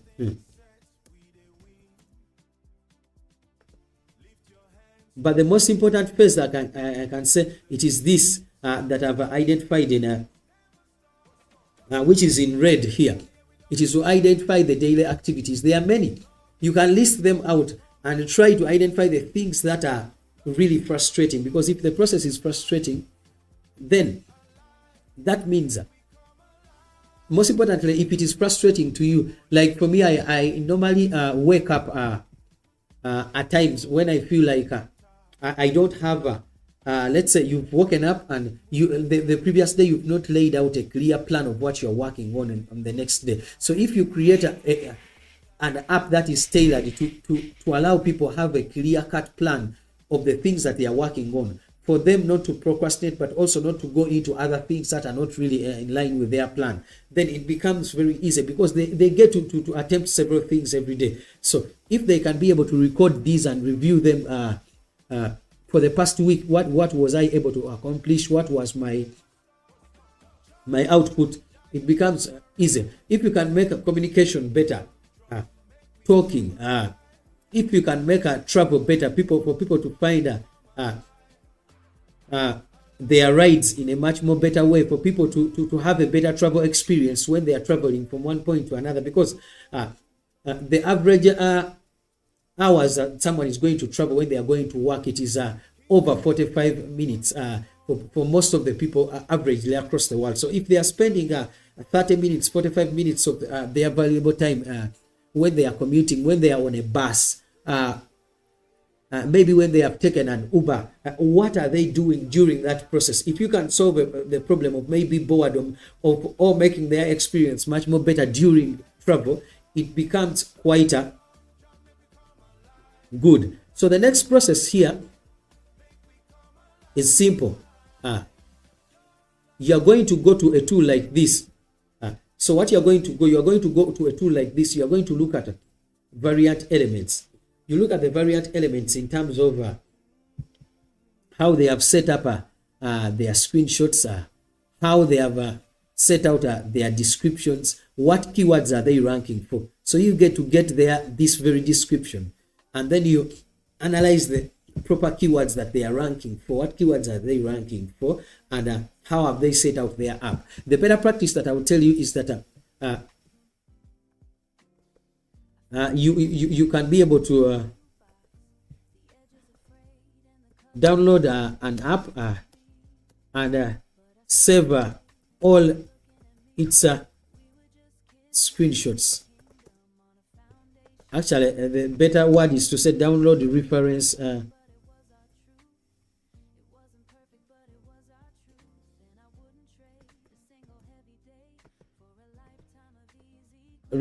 app and save its screenshots, because like this app, when you look at it, how they have set up their onboarding, actually, because when it comes to the app store, this screen, the first one, find the best deals near you, and this second one and this third one, these are the ones that first appear. It is only that a user can be able to scroll and get to see other screenshots. So if you look at how they are prepared and the message they are communicating, they are telling the user that they're not talking about they're not talking about much, but they are talking about what the app will solve, the problem it's going to solve, or the job that is to be done. So the framework of the job that is to be done, you can find it in a book that is called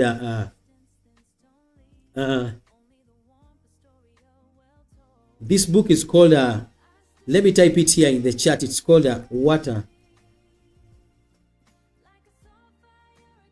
called What Customers Want. So that book, What Customers Want, it is one of the books that taught me to go deep into this framework. So it teaches you that one of the best things that you can really do as an entrepreneur, it is to identify the needs of people, and you solve for the specific needs that you have. So when it comes to downloading these screenshots, you are looking at variant things, but most importantly, you are looking at elements that allow you to understand why are the people downloading this app. So you go and screenshot each and every screen from the onboarding process. So let's say, let me just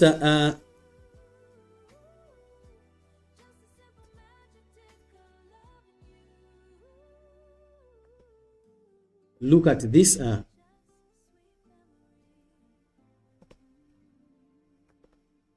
Which is mostly a single screenshot. Let's get it and see if a Scali draw can be able to pick up this.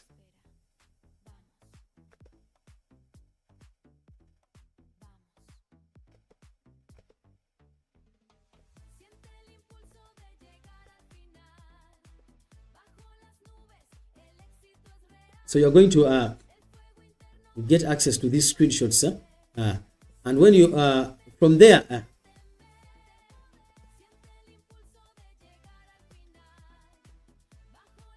you're going to communicate. I'm going to go in a creator. So let's go to create a product road document for your new app.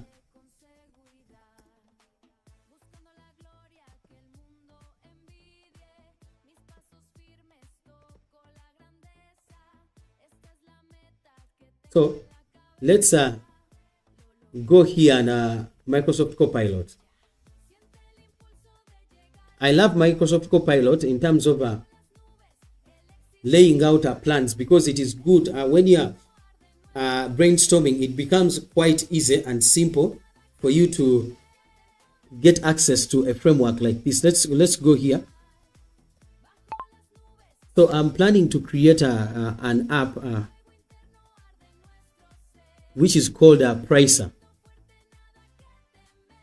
It is a pricer comparison app that is going to allow users to get access to cheaper prices for whatever product that they are searching for, or the product that they want to buy.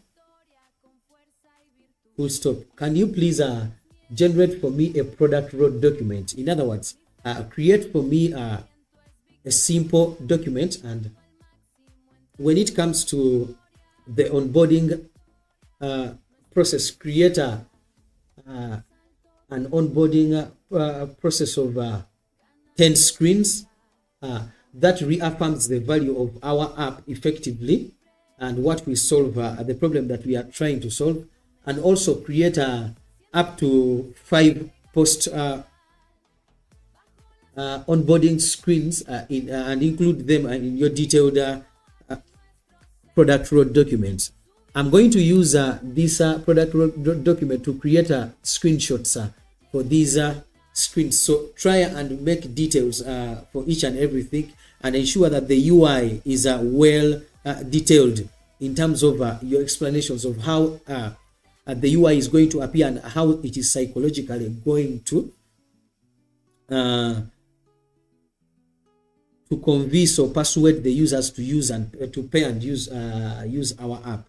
So prepare them very well throughout the 9 screenshots, and the 10th onboarding screen should be the paywall screen. As a professional, set this product refinement document to allow us to create these screens effectively. So let's go on to this. For the people who have not yet subscribed to the platform, to the channel, I'm going to call upon you to subscribe, because currently what we are learning on, I was earlier reviewing what we had done and making a few refinements, but again I think it's most important for people to understand how do they go about the process of identifying ideas. We said that the process of identifying these ideas is by solving a particular problem. You just can't build out an app, because when you build it out and you say people are going to come, then people might not come. So let's further reprompt.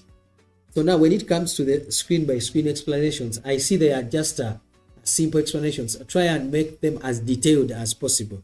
Try to detail them as much as possible so that we can be able to use them to create these screens effectively. So let's refine this product road document.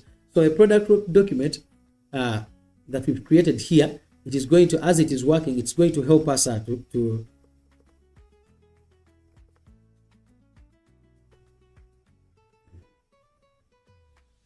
it's going to help us to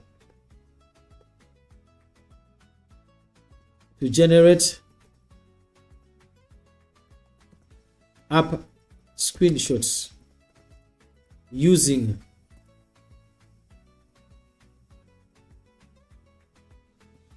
Google Stitch.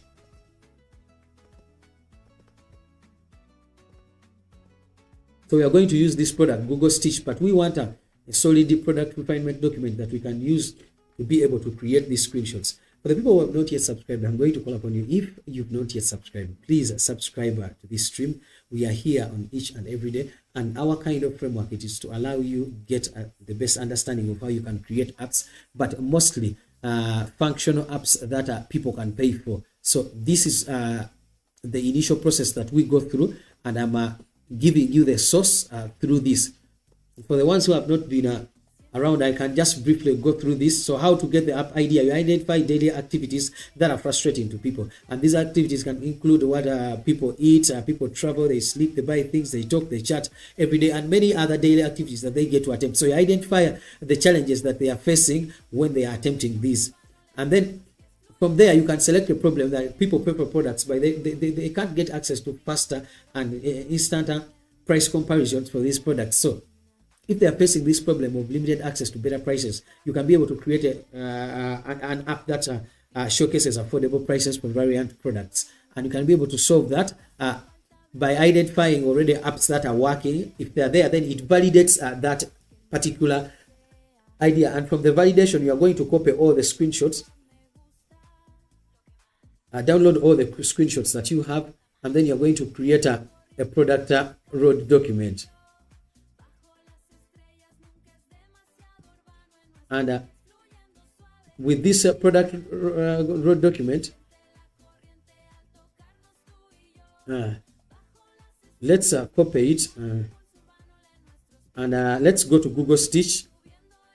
Let's go here. So we are going to create this. I'm going to paste it here in Google Stitch, but also I'm going to download some reference screens in terms of reference of how the app aesthetics should look. So I'm going to paste it here.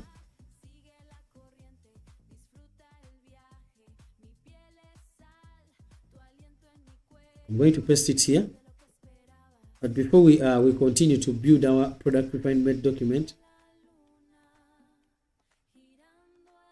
so let's go here and let's say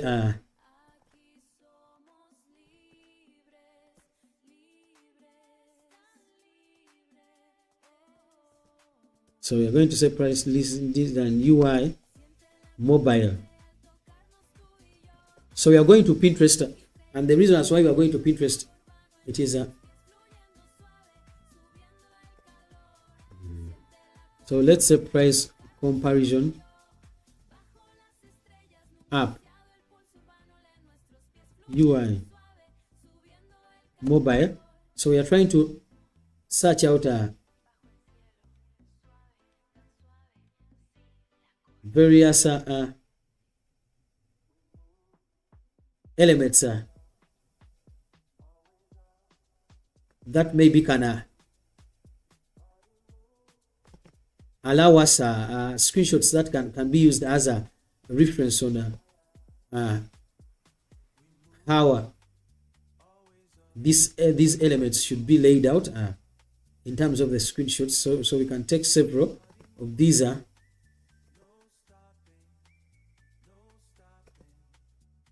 so we can say product cards. We can also look at product cards, product our marketplace UI mobile.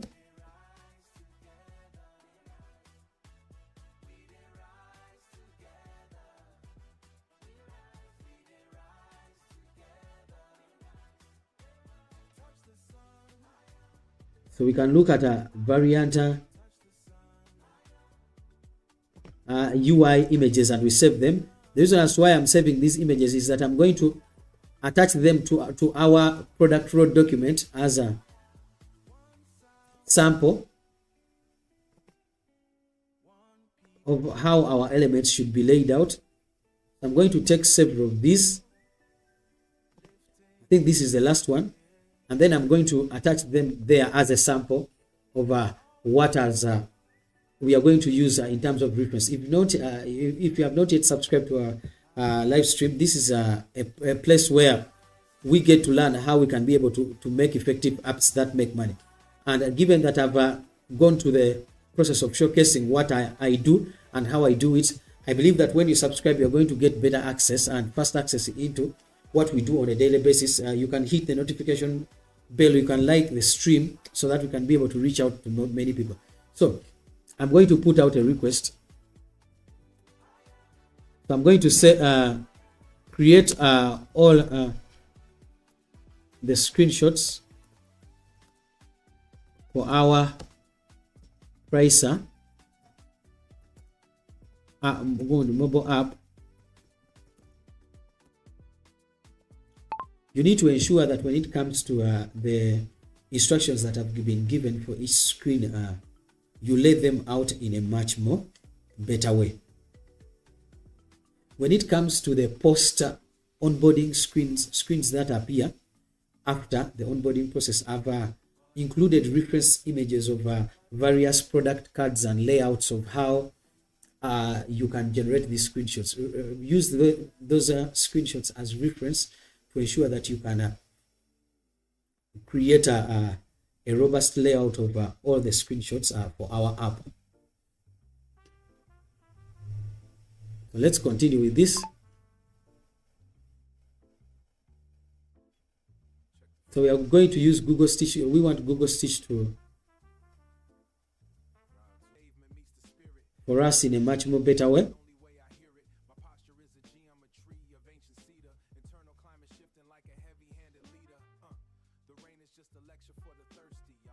So let it map out the screenshots. We've given it the reference images so that we can be able to get a response on that. So after that, we are going to look at that, and then I will take you through the other processes that I go through. Because when you look at this app, I'm taking you through this, and I'm going to show you how I built out screenshots for this particular app that we are working on.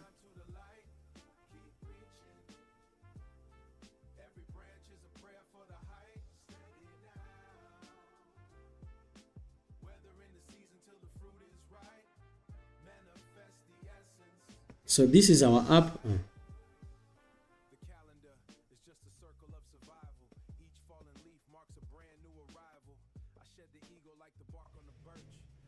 But what I'm showing you, it is the process, because the process is much more important.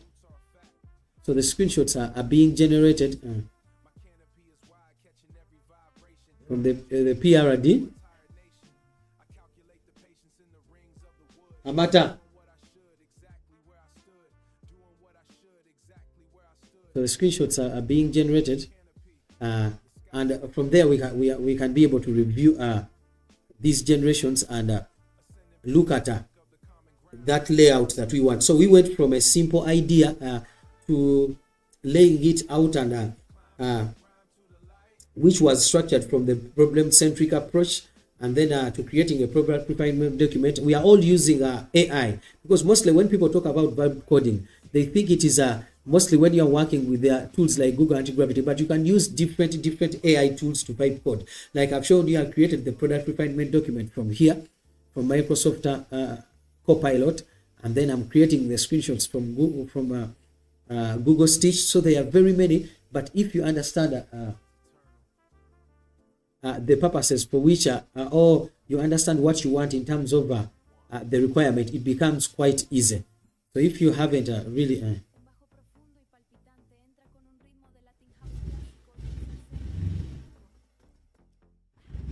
So we are using...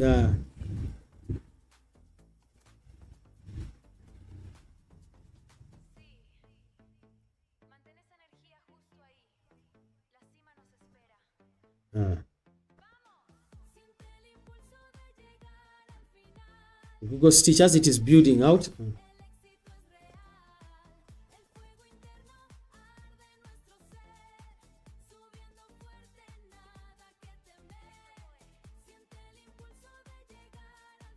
So this is what we've built out. I first of all went through the... So let's first hide our screen for our app.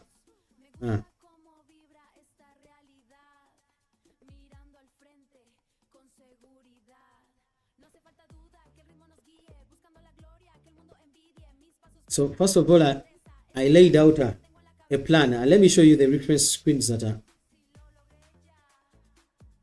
So these were the reference screens that I gave, but I wanted something that is created with a few onboarding screens. So this is the welcome screen. Then it has a problem statement, finding the best deals shouldn't be stressful. So it is psychologically trying to prepare this user on how they can prepare, how can they can save when they compare prices. So, and it's saying we partner with verified stores, Walmart, Amazon, Target, Best Buy. Get notified when prices fall. So it is talking about this functionality of the price drop, and then it is showing various people, how millions a million people are really saving on their shopping. So it is a journey. It is taking user through the journey. Like I told you, the onboarding process is very important. It is very important because with the onboarding process, you can create a clear cut layout of what you want, which becomes easy to design out these prices. So after that, and it providing information on how the prices, the screens should be built, and then from there it is showcasing. It is showcasing the pricing screen, which is the paywall, and what it has worked on, what it has given us. It is a hard paywall. It is not having a free trial. So if you want a variant screen, you can be able to tweak it. And when you look at these poster screenshots, and you look at what is how people get to view it, so they can be able to search out elements. The cards are laid out very well, but they can be able to search, and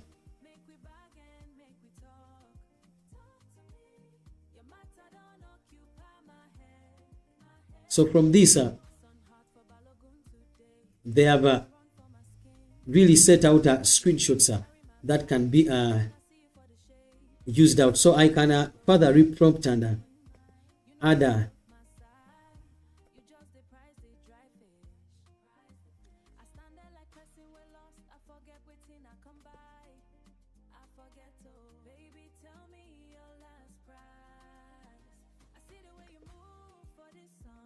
so I can prompt and say, can you recreate a separate home page where users can be able to view the listings for these products? Ensure that according to the reference image that I've given you, it is laid out in a way that is well structured and much more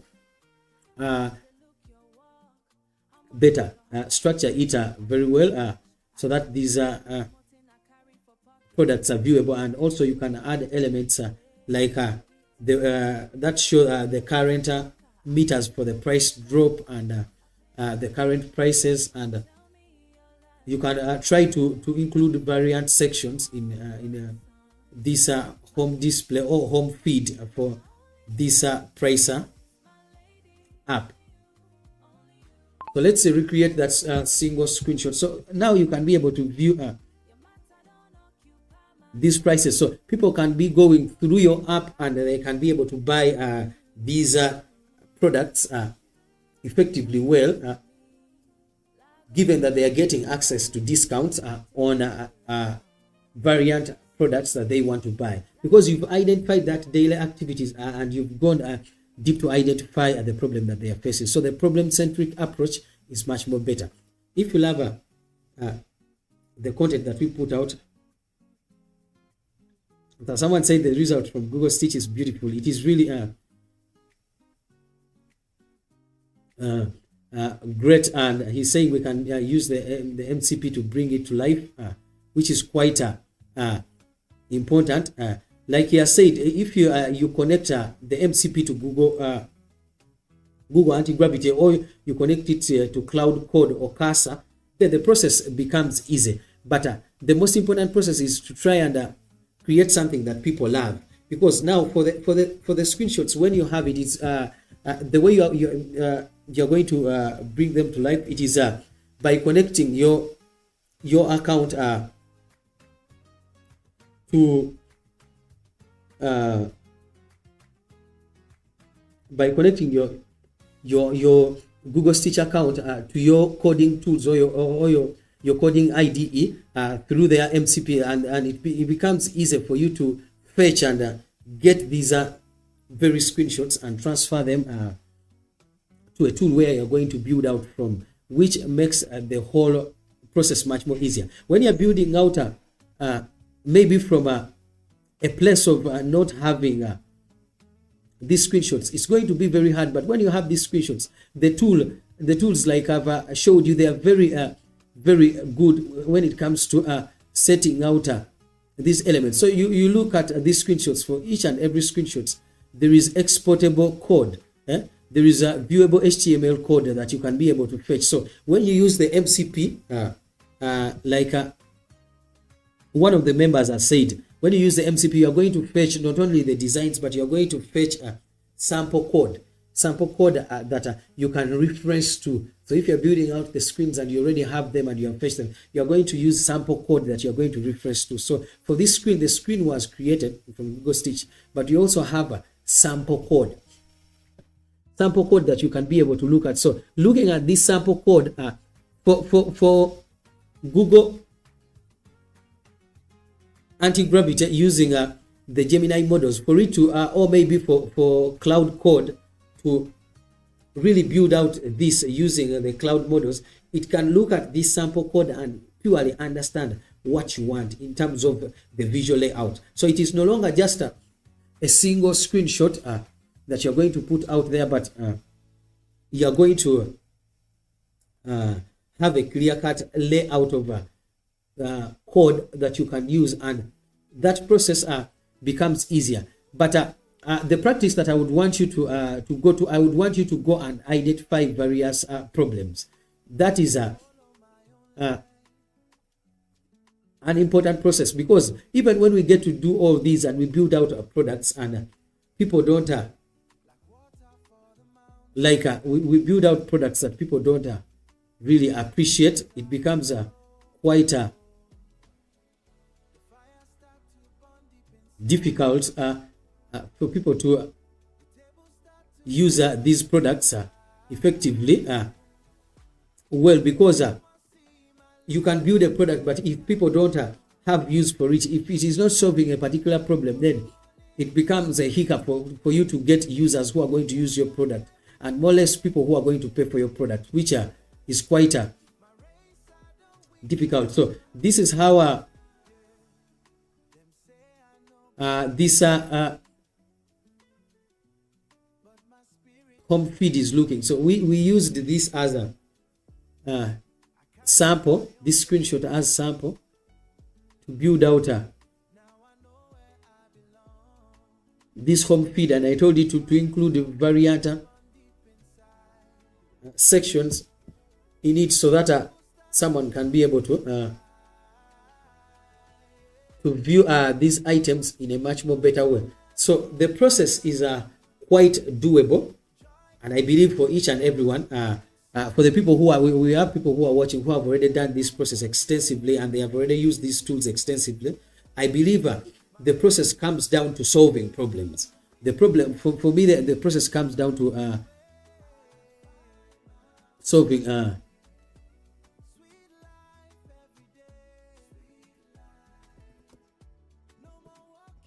it comes down to solving problems, and that is what you want to do in a much more better, because when you solve problems, then people will be able to pay. People pay for products that solve their problems. As a matter of fact, they rent products. So let me give you this analogy. For each and every product you are renting it. So for me to be able to reach out to you when I'm streaming, I'm renting the services of Google to solve a problem. I'm renting the services of Google. So reminder, let me put include this as a reminder.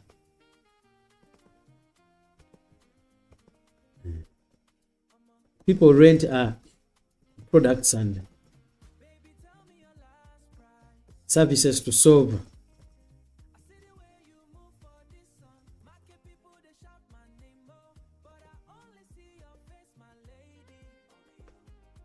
problems. So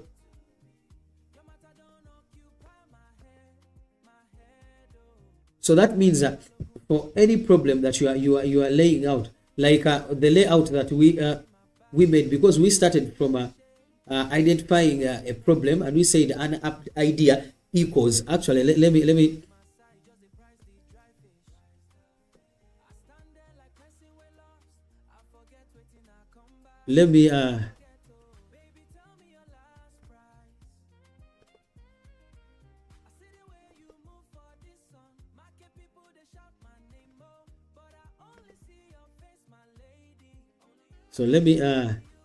do this. So an idea is basically about solving a problem. So, but the problems that you're going to solve, the reason is why you identify these daily activities that are frustrating, because these daily activities are repeated constantly. So so I can add a text here and say choose activities that are done more than once a day. So the activities that people get to do more than once a day, like people talk repeatedly, people eat at least more than 2 times a day. People get to travel, they get to go to their work, and they get to come back, and they get to partake of that activity twice a day. People chatter more than twice a day. So I'm going to identify those activities that have frequency to them, activities that people get to do repeatedly during a single period of 24 hours in a day. Those are the activities that you should build around. You identify them, then you lay them out all, and then you go deep into identifying problems that are in them, frustrations. So you also lay out the problems, and then from there you lay out the challenges, and after laying out the challenges, you get to zero down to the challenges that are most eminent. You get to view people who are solving them. You get to view their layout of how they have set out apps, what is working for them.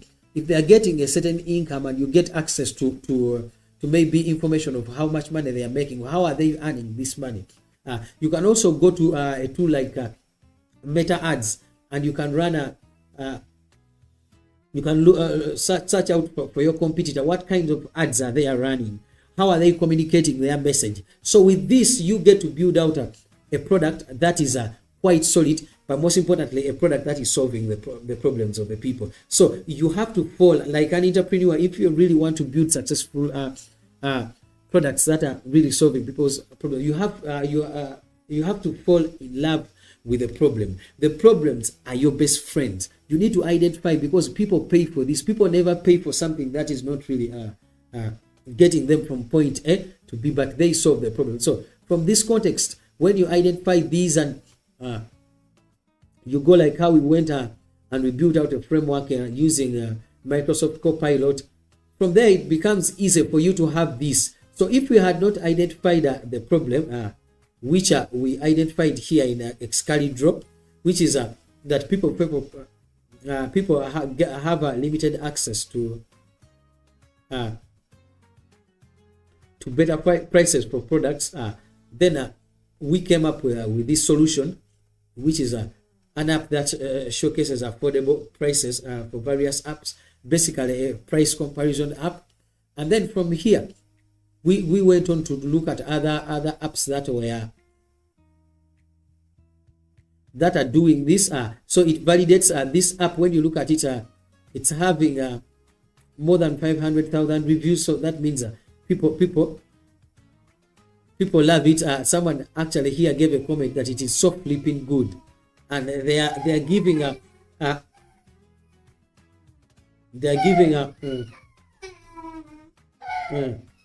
instructions, rather reviews on how it works. So they are saying it needs more filters. So when you are maybe creating an app and it is related to what this one has said, you can be able to read out reviews like this. So these negative reviews are your gold mine.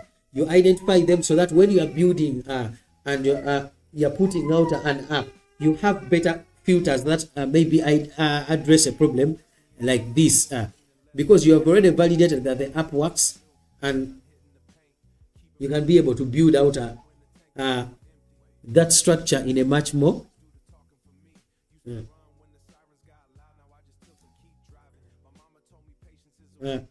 better way. So from there, it becomes easy to go and download the screenshots, look at what they have in their screenshots, so that when you are getting this product refinement document and you're copying it from here, and you go to a tool like Google Stitch when you're building out such screenshots, because these were the reference screens. I just picked them out from Pinterest, but for your case, you are going, even if it is an app that you are supposed to pay for. As an entrepreneur, you make the payment, pay for 1 month, and then take those screenshots. So when you take the screenshots, you bring them here as reference to be able to create the screens that you've set out for your product refinement document. And from here, you can connect this account to your coding IDEs, and you can be able to import these very designs to your app, and that makes the process much more easier, because you are building from the understanding of what is the purpose of each screen. You can go further and use that very tool, Google Anti-Gravity, and tell it, you reprompt yourself,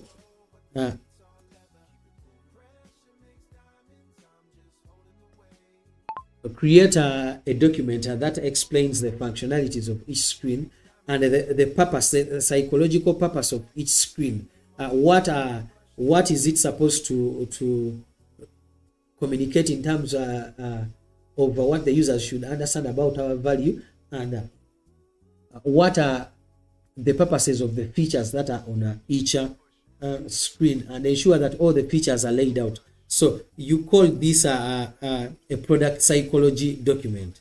Create it for each and every screen.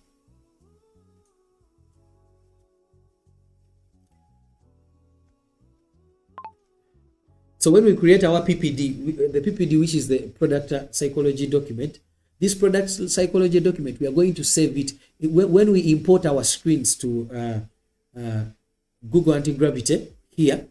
We are going to use that product psychology document plus the other initial document that we had to build out apps, because from there we are going to have reference of the screenshots. We are going to have sample code of HTML that we've got for each of these screens, because when you click here, you can be able to view the code for this specific screen. This is what you're going to fetch using the MCP into Google Anti-Gravity, or you're going to fetch it in Casa and import it to Casa, or you're going to import it to Cloud Code. It becomes easier for you to build out the app. The process is quite streamlined in a way that is simple and well laid out. So when you build out systems and you have a framework like the framework I've shown you, it becomes easy for the modifications that you are building out. Instead of me, if I didn't really approach it that way, and I just came here and I opened up maybe a new tab in Google Anti-Gravity, a new tab, and I said, now you build for me this one, build for me an app that maybe makes price comparisons. Do not make any mistake. That is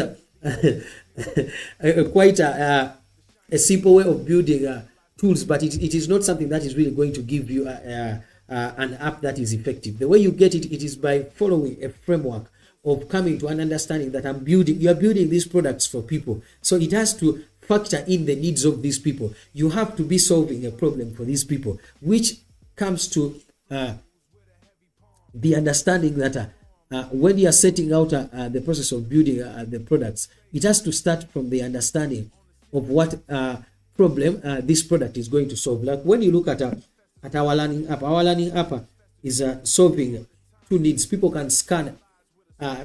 People are when learners are learning, sometimes they don't have answers to these questions, but sometimes they don't have even explanations as to why these answers were arrived at. So the learners can be able to scan any question and get answers, which is the first thing. They can also be able to customize their personalized quizzes, and they can choose a subject of their choice. If they say they have majored in physics, they have a physics major, they can choose physics, and they can continue to choose the various topics that they're already attempting. So for each of these subjects, we've set out topics of over 15 topics for each subject. So which means that for the 30 subjects that we have over 400 subtopics that someone can choose from, and they can be able to get personalized quizzes. So when someone maybe selects that in physics I'm going to study light, they can go on to select they can be able to select their country of reference. Maybe they want to relate these questions to be relatable to the United Kingdom, so they can be able to select any of these United States and maybe United Kingdom, any of them. We have a full list of the countries, and when they select that, they are prompted to go to get access to a personalized quiz that is tailored to their needs. So we are solving a learning need, an eminent need. People need to learn. They need to grasp various concepts from various subjects. So we want them to learn and have a better learning experience, a fast and a teacher approach kind of a better learning experience from their context of view. So when you're solving a problem, we wouldn't really be just building out elements in that way that are not solving a problem. But with this approach, you're solving a problem, and that is a better approach to me. So for the people who have not yet subscribed to our stream, I'm going to call upon you to subscribe so that you can get access to everything that we are doing in a much more better way.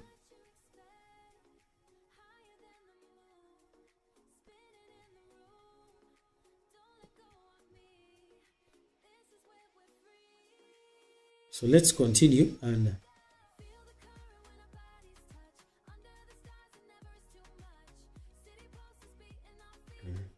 look at these various elements.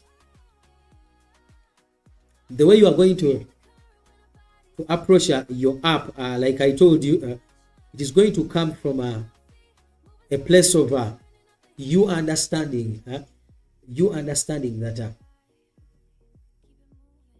when you have a layout of screenshots from an understanding of the problem, and when you ensure that each and every screen has been psychologically tweaked to make the users understand their problem, first of all, what they have as a problem, and why they need that problem to be solved. Why have they chosen to go through this process? What are the consequences of not solving this problem, and how do they get to a step where this problem is solved for them? It becomes quite easy for them to understand.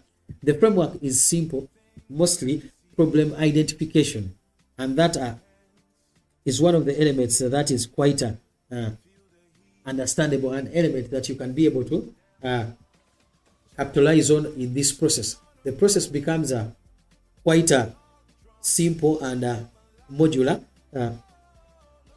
just like what we understood, that the learning process is what users want to have. Let me first of all log out and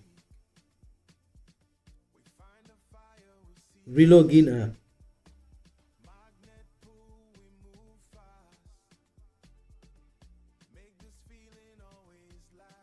and try to reaccess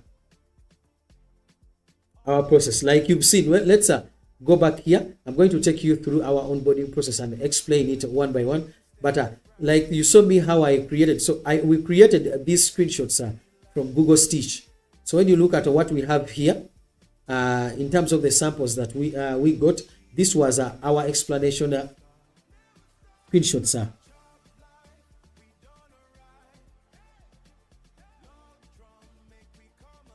So let's go back here and maybe look at the earlier projects.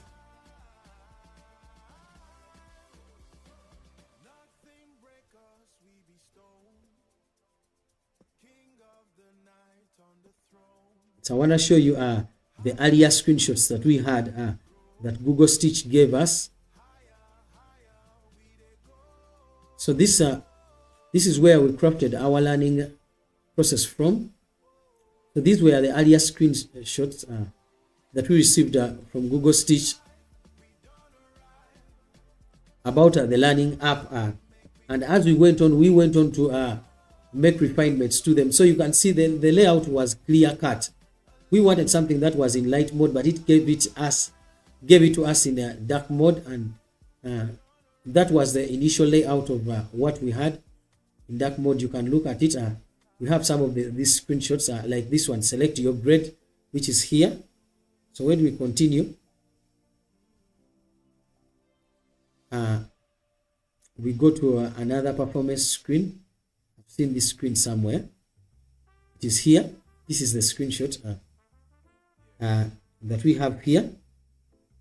So from this basic layout, we restructured this screenshot to this from Google Stitch. Like I've told you, the approach that I've given you, it is the very same approach that I use to build out apps. So you're going to have a layout of screenshots, but they're going to base from the identification of a specific problem that you're going to solve. And then from there, you're going to be able to create screenshots. So we went to this screen, which is this was the initial screen. So this is the build out that we have. So from Google Stitch, we went to we transferred our full context of the screens to Google Anti-Gravity, and then we started to tweak it to suit our style. But at least the framework of what we wanted is already laid out in Google Stitch. So for the people who have just joined the stream, I'm going to call upon you to please subscribe to the stream. This is a channel where we get to understand how we build out variant apps, the process of building these apps, process of laying them out, how we can be able to identify problems that people want products for, problems that people can pay for, and how can we build apps around that kind of framework. So that is what we are trying to explore. If you love the content that we put out, I'm going to call upon you to please subscribe to the stream, and so that you can be able to follow along and also support our journey, because we are on the journey of building out these apps to be able to make $500,000 from this app. So if you love the process, please try as much as possible to subscribe, and this is a very good way of getting access and joining our community, but also most importantly supporting us.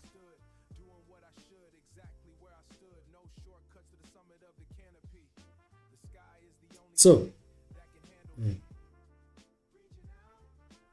when we went to this other screenshot, it is this screenshot, Meet Think. So that was the earlier version, and this is the current Meet Think screen. So we've maintained most of the texts, but for the background we've changed it and we've tailored it to images that we feel are much more better to our taste. So when you have this kind of roadmap, the roadmap itself, it's going to allow you to build the product road document, which you are using for the generation of the screenshots. But even after you're going to build out the product psychology document, the product psychology document is a document that you use to ensure that the purpose of that particular screenshot is embedded into your UI. Remember, what you are building for, it is how people feel when you lay out the screens. Like for this app that we are working on, people want to feel like they have an assistant, a teaching or a tutor assistant that really understands their concepts, and we have included that. So they go on to in the onboarding process and to choose what they can master.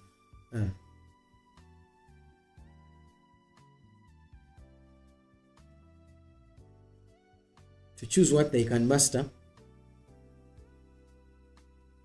And I believe we have this screenshot too. Let me try to minimize. So from that context, it's clear cut, it's different. Even when you come and you're using Google Stitch and you're just telling it, you build for me screenshots of this and this, it's just going to lay out generic screenshots. But if you have a clear cut prompt, which is in terms of the product road document of what you want to be on your screenshots, that it becomes easier. So this was our screenshot that we had earlier. So from this, it was built out to what we have currently. And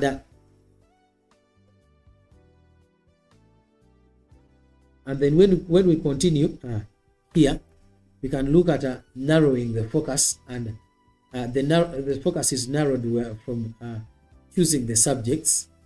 I believe we have that screen.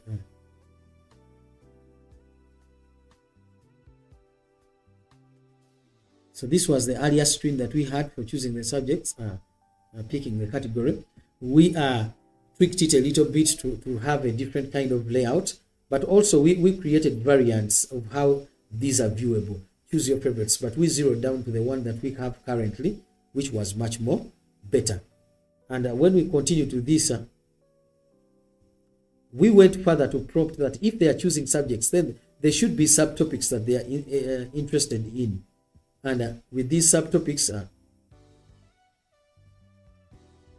let's decrease this and go here.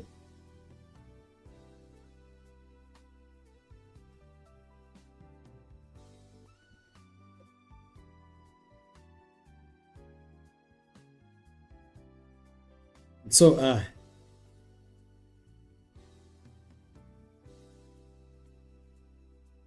when you look at this process, users can be able to select a subcategory. We've already set up our subcategories. So when I select it, it redirects me to a further prompt, which is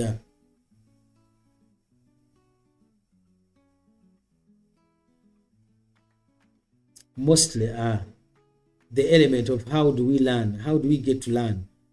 And from this context, if we choose the process of how we get to learn, we are redirected to the session length. And the session length is mostly for selecting how long is the session is going to be. And then from there, we are taken to choose further to define the depth of the session.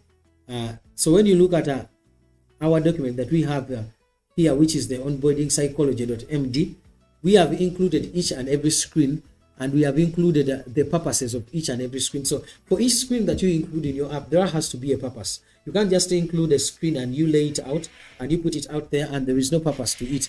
There has to be a purpose to each and every screen. And from the framework of the purpose, it becomes easy for you to understand what is important and what you truly want to build out in terms of the layout that you've put out. And that to me is a better framework of how I get to understand these apps, how I'm able to continuously tweak out variant elements that are looking good. So this is a streak screen. It explains the streak of or how you're going to measure your progress when you're building out these apps.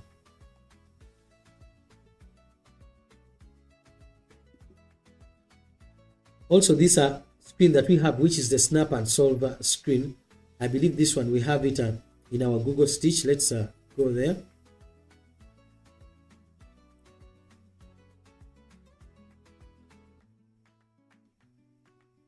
Let's go there. Snap and solve.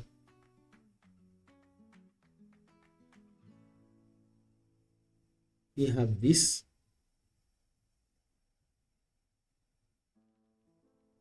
So it is here. So this was the initial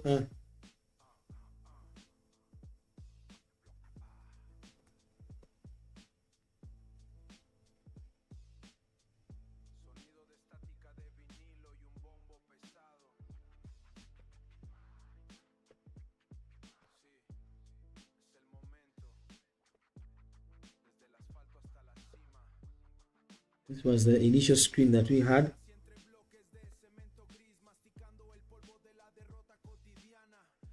This was the initial one that we had.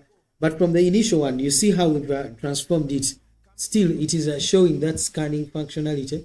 It scans and then it demonstrates that someone can put in a question and then they get the answer. So it scans the question. If it is, let's say, subject, for example, chemistry, and then it gives the answer. Then maybe it has scanned a literature question, and then it's going to give you the answer. So we've included sample questions, but we've also animated this. The aim of animating this particular screen, it is to give users an understanding of what this functionality does in just a span of a few seconds. When they encounter this screen, we prompt them with this, which enables them to know that the app is very functional, so they can be able to continue on this journey, which is quite amazing. And I believe with this kind of framework, you can be able to get to create an informed roadmap for users who are going through your app. So the bookmarker app, rather functionality, we also go to it. So we also show them that from anywhere, from home, the library, study room, office, or from the cafe, they can be able to sync with this app and be able to learn from everywhere with its use, which is quite important. These are also notification screens that are enabling some functionality. So after that, we are summarizing all that into a personalized plan, and we are telling them, look, according to what the information that you have given us in the previous screenshots, you are at the percentage of 55, and if you are at the percentage of 55,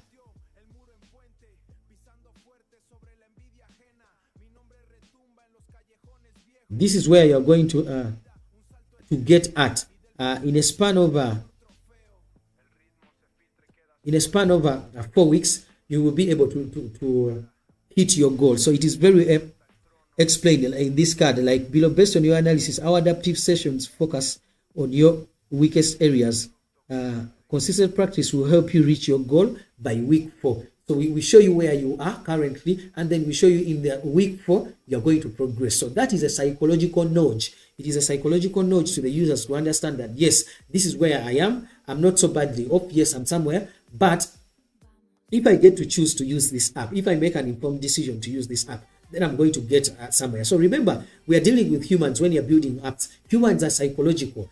Humans react psychologically to things. So each and every information, each and every text. So take yourself, if you are an app developer, I want you to look at yourself as a behavior psychologist. You are trying to transform behavior using your app. But you transform behavior before people get to see the functionalities of your app, because some of you are going to have what they call hard paywalls, where someone is not even going to have a trial to access your app. So the first screenshots that people are going to encounter, it is the layout of your onboarding screens. So I'm going to repeat this for more sessions. The onboarding screens is one of the most important elements that you're going to have in your screen. So when you tailor it in a psychologically engaging way, then it is going to engage users in a much more better way. For people who have not yet subscribed, I'm going to call upon you to please subscribe to this screen. Someone asked a question. It is a very important question. Where do we get clients from? So in the process of doing this, the way you're going to get clients, let me take you to this. He has asked a very important question. Let me take you to this. Let me take you to my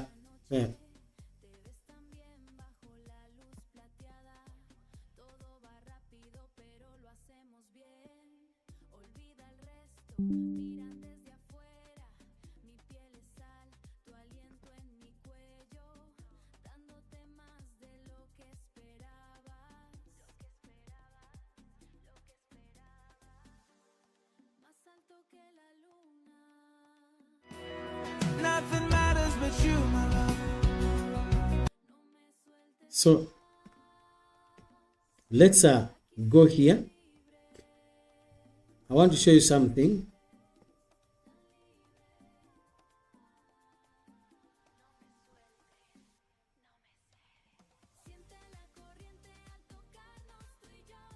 Let's say we are working on our app. Let's search out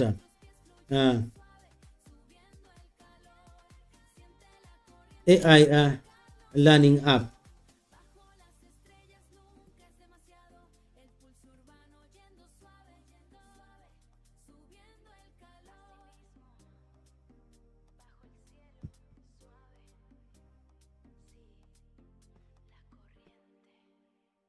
So when we go to this tool, rather when we come on TikTok, you're going to find various we're going to look at various content that has been created about learning apps. So when you look at this, actually when you look at most of the apps, you are even going to find their websites here. You're going to find the websites here over, and you're going to find them reaching out to clients. So the way you are going to create content, it is by looking at the content that has already been created from here, and you're going to tweak it to ensure that you reach out to users. Your faster demographics of users, where you can get them, you can go to TikTok. There are very many concepts of a learning app that you can restructure and recreate these apps. Maybe you can hire, you can use AI to maybe create this content for you using AI avatars. But if you have not used AI, you can hire small content creators who are not so expensive to recreate these concepts for you, concepts that went viral, to see how you get access to these users. When you find elements that are working, maybe for this app, you can be able to, when you find elements that are working, you can be able to maybe roll them out into paid ads to seek out users that have the need to use your app. And when you use tools like meta ads, it is going to purely target the people who need your app and people who have been paying maybe for your app, and or people who are looking for solutions that are similar to your app. But the first step, it is to look for this kind of content and how it is structured, and you can be able to get access to that from TikTok. I hope I've answered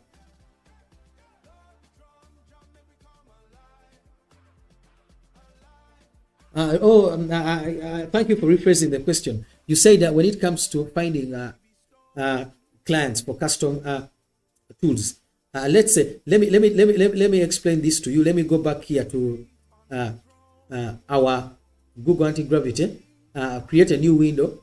Let me open up one of the tools that we have earned the $500 from, and I'm going to show you the process of how we've created it, and I'm going to take you to the roadmap of how I convinced this particular tour company to really give me this gig, and I've talked to them, and we have a contract of them paying me per task that I get to deliver to them. So let's look at it.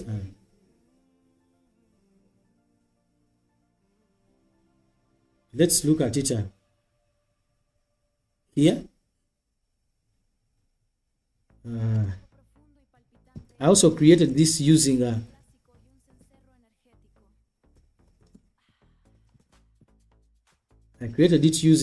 Google Anti-Gravity, and I believe Google Anti-Gravity, given that it is a tool coming from Google, it is going to be one of the most powerful tools, and I believe in the future it is even going to beat Casa and a cloud code, because the way they are structuring their platform, and the way they are constantly making iterations and updates to it, it is quite amazing. So I believe it is one of the most powerful tools out there that people are sleeping on, because I've used it for, I think, up to I think I've done over 8 completed projects with Google Anti-Gravity, and it is a very powerful tool. Let's first of all open up this website, and I'm going to show you. I want to really show it to you from the context of the website itself. So let's first of all minimize our this app of ours. We shall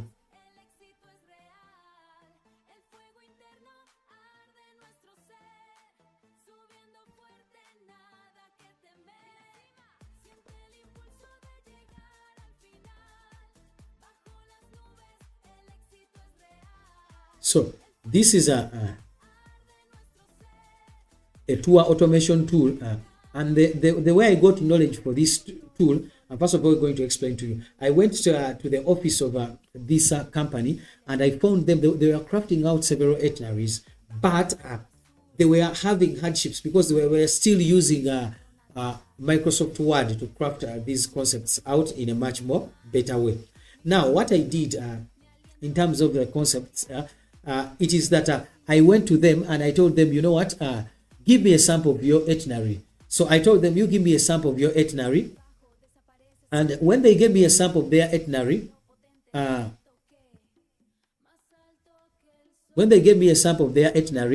I went to Pinterest.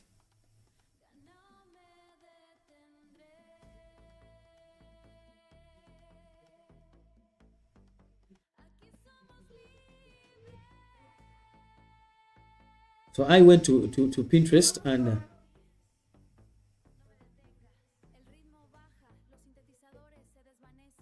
from here, I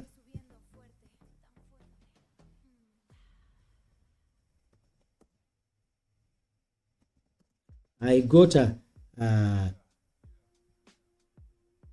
search out for various displays when it comes to the itineraries.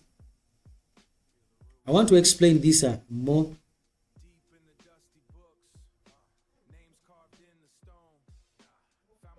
effectively well, because here you can be able to view several itineraries. So I got samples here.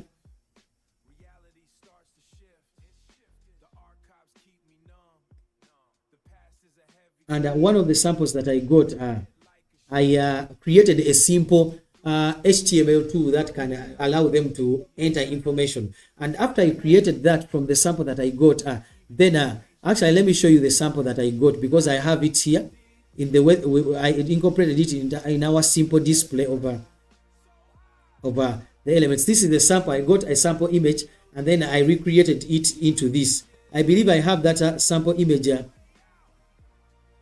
here in my files. If I can get access to it much more faster. Yes, here it is. Here it is.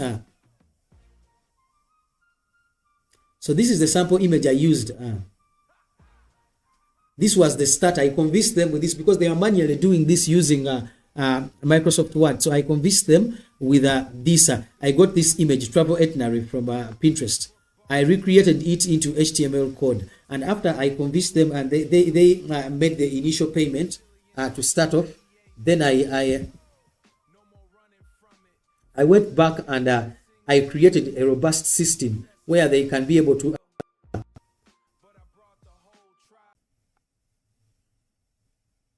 build out elements.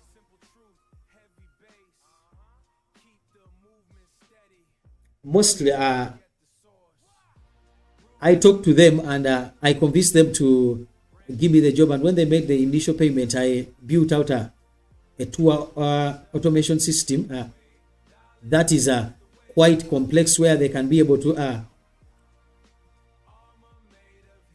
design itineraries using the itinerary builder. And after they have designed these itineraries, they are laid out in the way that you've seen them, but not only in the way that you've seen them. We have a detailed layout. So this is the detailed layout of how the itineraries look. So I made a brief layout and a detailed one. So the detailed one, the job for the detailed one is to showcase mostly the details of how the clients are going to spend their day, their activities, where they're going to have lunch from. So from a simple concept, I got this. So I hope I've really exhausted your question in terms of understanding how do you get clients. You go to the clients and identify the problems that they have. When you identify that they are taking up a lot of time, maybe when they're delivering a certain solution to the clients, then you can build around that. What you build around, never build any solution that is not solving a problem. When you're getting to convince clients, look at their problems, what they are facing, their frustrations, and try to automate around that. You tell them, I'm going to build you a tool that is really going to make your pricing much more better.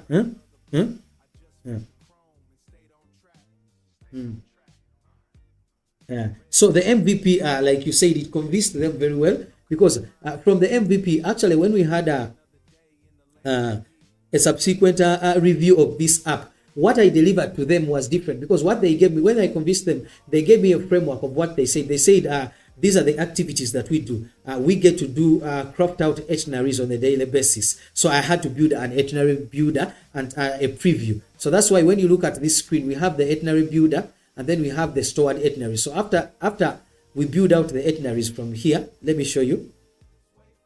Maybe you can add several days. So you can add several days. You can be able to edit them from here. Yeah, you can even add new images if you want. So you can get any image that you have and you can add it here. So let me add like this logo. View it if it is going to change. So it has changed. So after you build out this itinerary, you store it. So when you store it, you can even be able to switch days. I can build out this day and switch it and take it up, which is quite good. So I built out just a modular from the instructions that they gave me, and then I built out a tool where they can be able to view these itineraries effectively well, because if they have built out something, they want to view it. So let's check out this one in a more detailed fashion. So this is the detailed fashion. I have also added up to 200 icons that shows them the attractions that are going to be in a particular place. So if they are convincing a client and they are sending out this document, and which they can be able to export this document, here there is functionality to export this document. Functionality to export this document to PDF, and also to export it as an image. So you can be able to export this as an image. Let me try to download this as an image. Let me download it.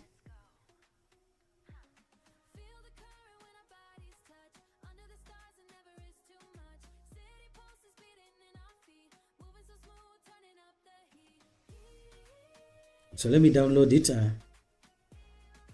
has downloaded.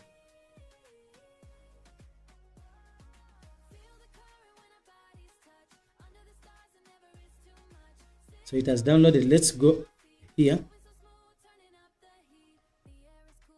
and refresh this.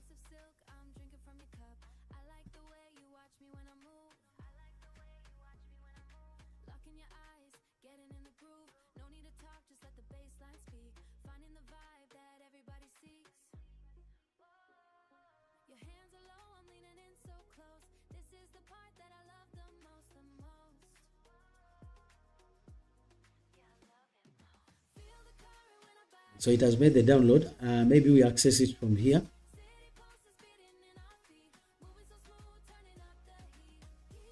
So this is our download that was made. So you see from just the builder that we saw, someone can get an element that is similar to this. That is similar to this. I'm still working on it, and I'm further going to refine the layout of the elements in terms of the images. But at least for demonstration purposes, you can be able to view this and how it looks. So what we had there can be downloadable as an image, and they can send it to a client. So they were convinced, but these are just further refinements of what we made. So this has an email tracker. They can be able to track emails. They can be able to update the status of the email. Maybe client made payment. You say client here in the update of this email tracker, you can say client made payment. And you can add that. So it's going to update. You can also add this and say responded. client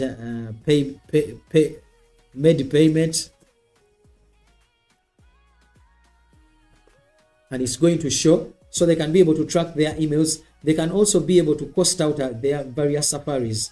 They just attach those safaris to a particular itinerary. So it's a tool that is automating the work. It is intertwined with each and everything. They can be able to track the completed safaris, and they can look at the reservations. They can be able to reserve out several safaris in a much more better way. But also they can track the progress of these various trips. They can track the progress of the various trips. So when you click on maybe a trip that you've already set out, like this one, when you click on it, it's going to show the activities that are below that are being tracked for that particular purpose.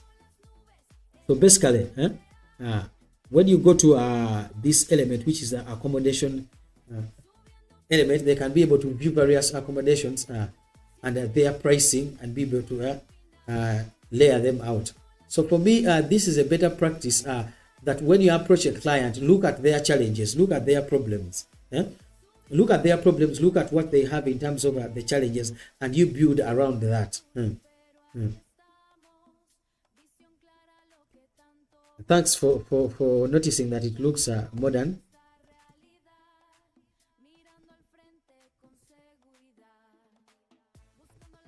So that is the reason as why someone is willing to pay you. Users are actually going to be willing to pay you even more than $4,000 if you on a single website, if you get to craft it and you build it around their problems. Because remember, when you're building to solve their problem. Like, it goes back to the initial framework that we talked about. You go out to solve their problem. When you go out to set out to solve their problem, then you build around their needs, and that makes the whole framework much more easier. So even when you look at these elements, they are intertwined. When you see these safaris here in the accommodation, when you go to in the itinerary builder and you go in the builder form, you will know that here it has an accommodation pop-up picker, so someone can peruse through various accommodations. So let's say I want to choose a Mara tented camp. I can choose it for this and save it. But when you go back here, you are going to find that we have that specific load, which is Mara tented camp, which is here. So when they enter details of a specific accommodation establishment that they are paying money for a specific trip for where their clients are going to stay, then it is understandable. We have the pricing and availability. So they have rates of the standard rate, the peak rate, the low season. So they have a full context. So you can be, this is just a sample of what we have in the tour section. You can be able to automate a process of a tech company that is struggling to track the progress of how their clients are paying and how they are solving their problems. You can automate a tool that enables a medical facility to track the progress of their patients. You can be able to automate that. So each and every, you look at the industry where the clients are in, you look at what they're doing, and then you identify their specific problems. They will tell you, first of all, you go to their daily activities. What do they get to do on a single day? If they are serving out their service to the clients, what are those activities that they do? How are they struggling to deliver their service? What can be automated and what can't be automated? And when you separate those two, you have a framework of how you can approach that from a perspective of an engineer. When you are automating a tool, and then you automate around you automate solutions that are solving the problems of those frustrations that they face when they are solving problems for their own clients. Because when you are building out a tool for a business, they are solving a certain problem for their clients. Let's say it is an auto car, and they are finding it hard to track what tools they use to make a mechanical fixes to the cars of their clients. Maybe it is a car wash business. They are finding it hard to track the elements that when the car comes in, they are going to get the valuables of a certain client and remove them from the car. They find it hard to track these valuables that were stored. Then you talk to them, they are going to tell you their frustrations. Then you build this automation system for this car wash to understand that they can be able to track valuables of clients, what they stored for that specific client, when they came in, how long it took for the car to be washed, what was the experience. So you codify and you automate the whole system based on what the clients are really offering. If you've just joined and you've not really subscribed to our stream, this is a stream that enables mostly entrepreneurs to be able to learn how they can automate and vibe code various problem-centric tools that make money. Either they are automating it for them, or either they are selling out these services to the clients as a tool that solves their problem. So if you love the content that we put out, I'm going to call upon you to please subscribe to the stream effectively.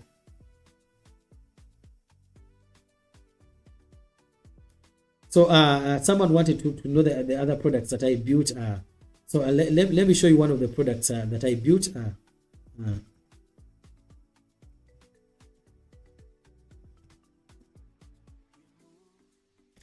So that is one of the other tools that I built. I'm going to also load another one that I built out here. So as this one loads, so this is one of the tools that I built. It's a tool that showcases the services of a menstrual hygiene business. They are selling products. They are manufacturing reusable pads for women. So they manufacture these pads and they sell them to their clients. They wanted a product where they can showcase the value of their products for this web app. And I automated this web app to show the value of what they give out. So you can look at the website. It says embrace any day with comfort. And you look at how the layout of these elements are laid out in a much more visually appealing way, but also to reach out to their clients. Remember, if they are a manufacturing company and they are selling these products to clients, you want them to communicate that message in a much more better way. You want the website to be converting. So they came to me with a request, and then I built out a tool that works for them. So you can check out this website. It is called studurablepads.com. And it is mostly showcasing what they do and the impact they have done in how they build out these reusable products, mostly menstrual pad products, and they are selling them out to the clients to use them. Their products last for a period of 2 years, so we had to incorporate that into the communication of the problem and to showcase what they offer. And also this, we brainstormed their needs and what they do, what they want in terms of the product. So we built it out to showcase what they do in terms of how they manufacture, the clients they reach out, how they do other extra services to teach children in school what they learn about the menstrual processes, and how they sell out their clients, their products to the clients, the corporate social responsibility. They do the display of their products and what it does, and also talk about the manufacturing process of how they get to do it and what problems it solves. So when you have a framework of understanding, so we included their pricing, how they are pricing out their products. You can also look at the display of the catalog of how their products are manufactured and how they absorb those fluids when women use them and how important it is. So this is the layout of what we built out for this client. For these other clients, we built out a system. It's called Applisort. So what is Applisort? Applisort is a tool that enables users to automate their process. So they input their details, and when they input their details, they are able to get access to leads, and these leads are coming from X. The leads come from X, but the leads also come from Reddit, of users who are specifically looking for their solutions. So we automated it. This client wanted this system to be automated they are selling it at a certain fee. So other users come in and they list their apps. So you can see the number of listed apps that they already have. They list their apps here, and when they list their apps here, they get access to these constant leads that are mostly coming from X and Reddit, which makes it easier to reach out to these customers and sell. So basically, what we are going to use for any tool, we are going to mostly zero down to the needs of the client, and then we automate that tool to those needs. So how that is the process of how you can be able to make money using different tools. I believe I've given you a detailed overview of the various products that I've built. There are many. I can go deep into each and every one of them, but I believe basically that is a display of how you can be able to build out different products. For each product, there are different requirements. You're going to have different requirements. Even the display, like we've gone through these variant products. You've seen the tool automation company. You've seen the reusable pads manufacturing company and their website and how I laid it out. You are looking at Applisort and its layout. So the layouts are different. So that means that the requirements are going to be different for every client, for every solution. But even when you are building out solution for yourself, the tools have to be good enough for you to be able to reach out to clients in a much more better way. For the people who have not yet subscribed, I'm going to call upon you to please subscribe to this stream. It is a stream where we showcase knowledge of how we built out variant products and how they are laid out for mostly clients, but also for the ones that we are building. So the process is simple. The way how we are going to arrive to the $500,000, it is that we are raising income through building and automating products for other clients. And when we get that income, we are using it, and we are also building out apps for ourselves. And we are going to we are in the process of launching these apps to the Play Store to get real users, because we are centering our projects in terms of building around the problem, which is a better approach when you are building out any product. So if you love the content that we put out, please subscribe to the stream, like the stream, and the more you subscribe to the stream, the more this video is going to go out to other users who need this knowledge. And I believe during the process, you are going to learn a thing or two. For each and every day, I'm going to make sure I improve this process for you and make it much more better. So I'm going to conclude this stream from here today. We are going to resume tomorrow, but I believe you got a better experience on how we get to approach the process. Don't forget to subscribe if you're still on. Like the video, because the more you like it, the more it goes out to other people in a much more better way. But the essence of understanding it is understanding that when you're working with these tools, you're going to have to mostly identify problems and solve around them, which is a better kind of approach. So please subscribe to the stream, and I'm going to see you tomorrow as we continue with the development of our app and making a few tweaks. Tomorrow we are going to work on mostly elements of screenshots. Let me give you a glimpse before I go off. Let me give you a glimpse of the screenshots that we are setting for our app. So let me go into our projects and give you a glimpse of the screenshots before we conclude this stream. But if you've not yet subscribed, I'm going to call upon you to subscribe so that you can get access to the knowledge that we put out. Each and every process I'm going to explain. I know there are people who are running these vibe coding live streams, but they're not giving the detailed explanations of what they are doing. I'm going to explain each and everything. So what you have to do, it is to subscribe and be on.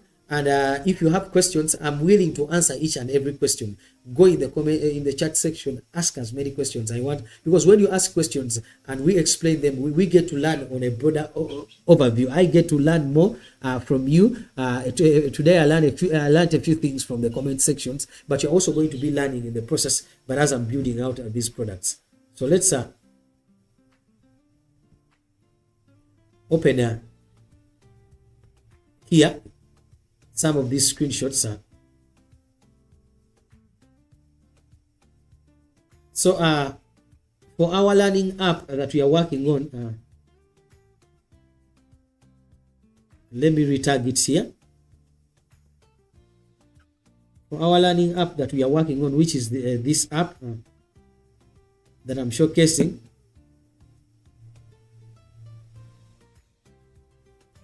for our learning app,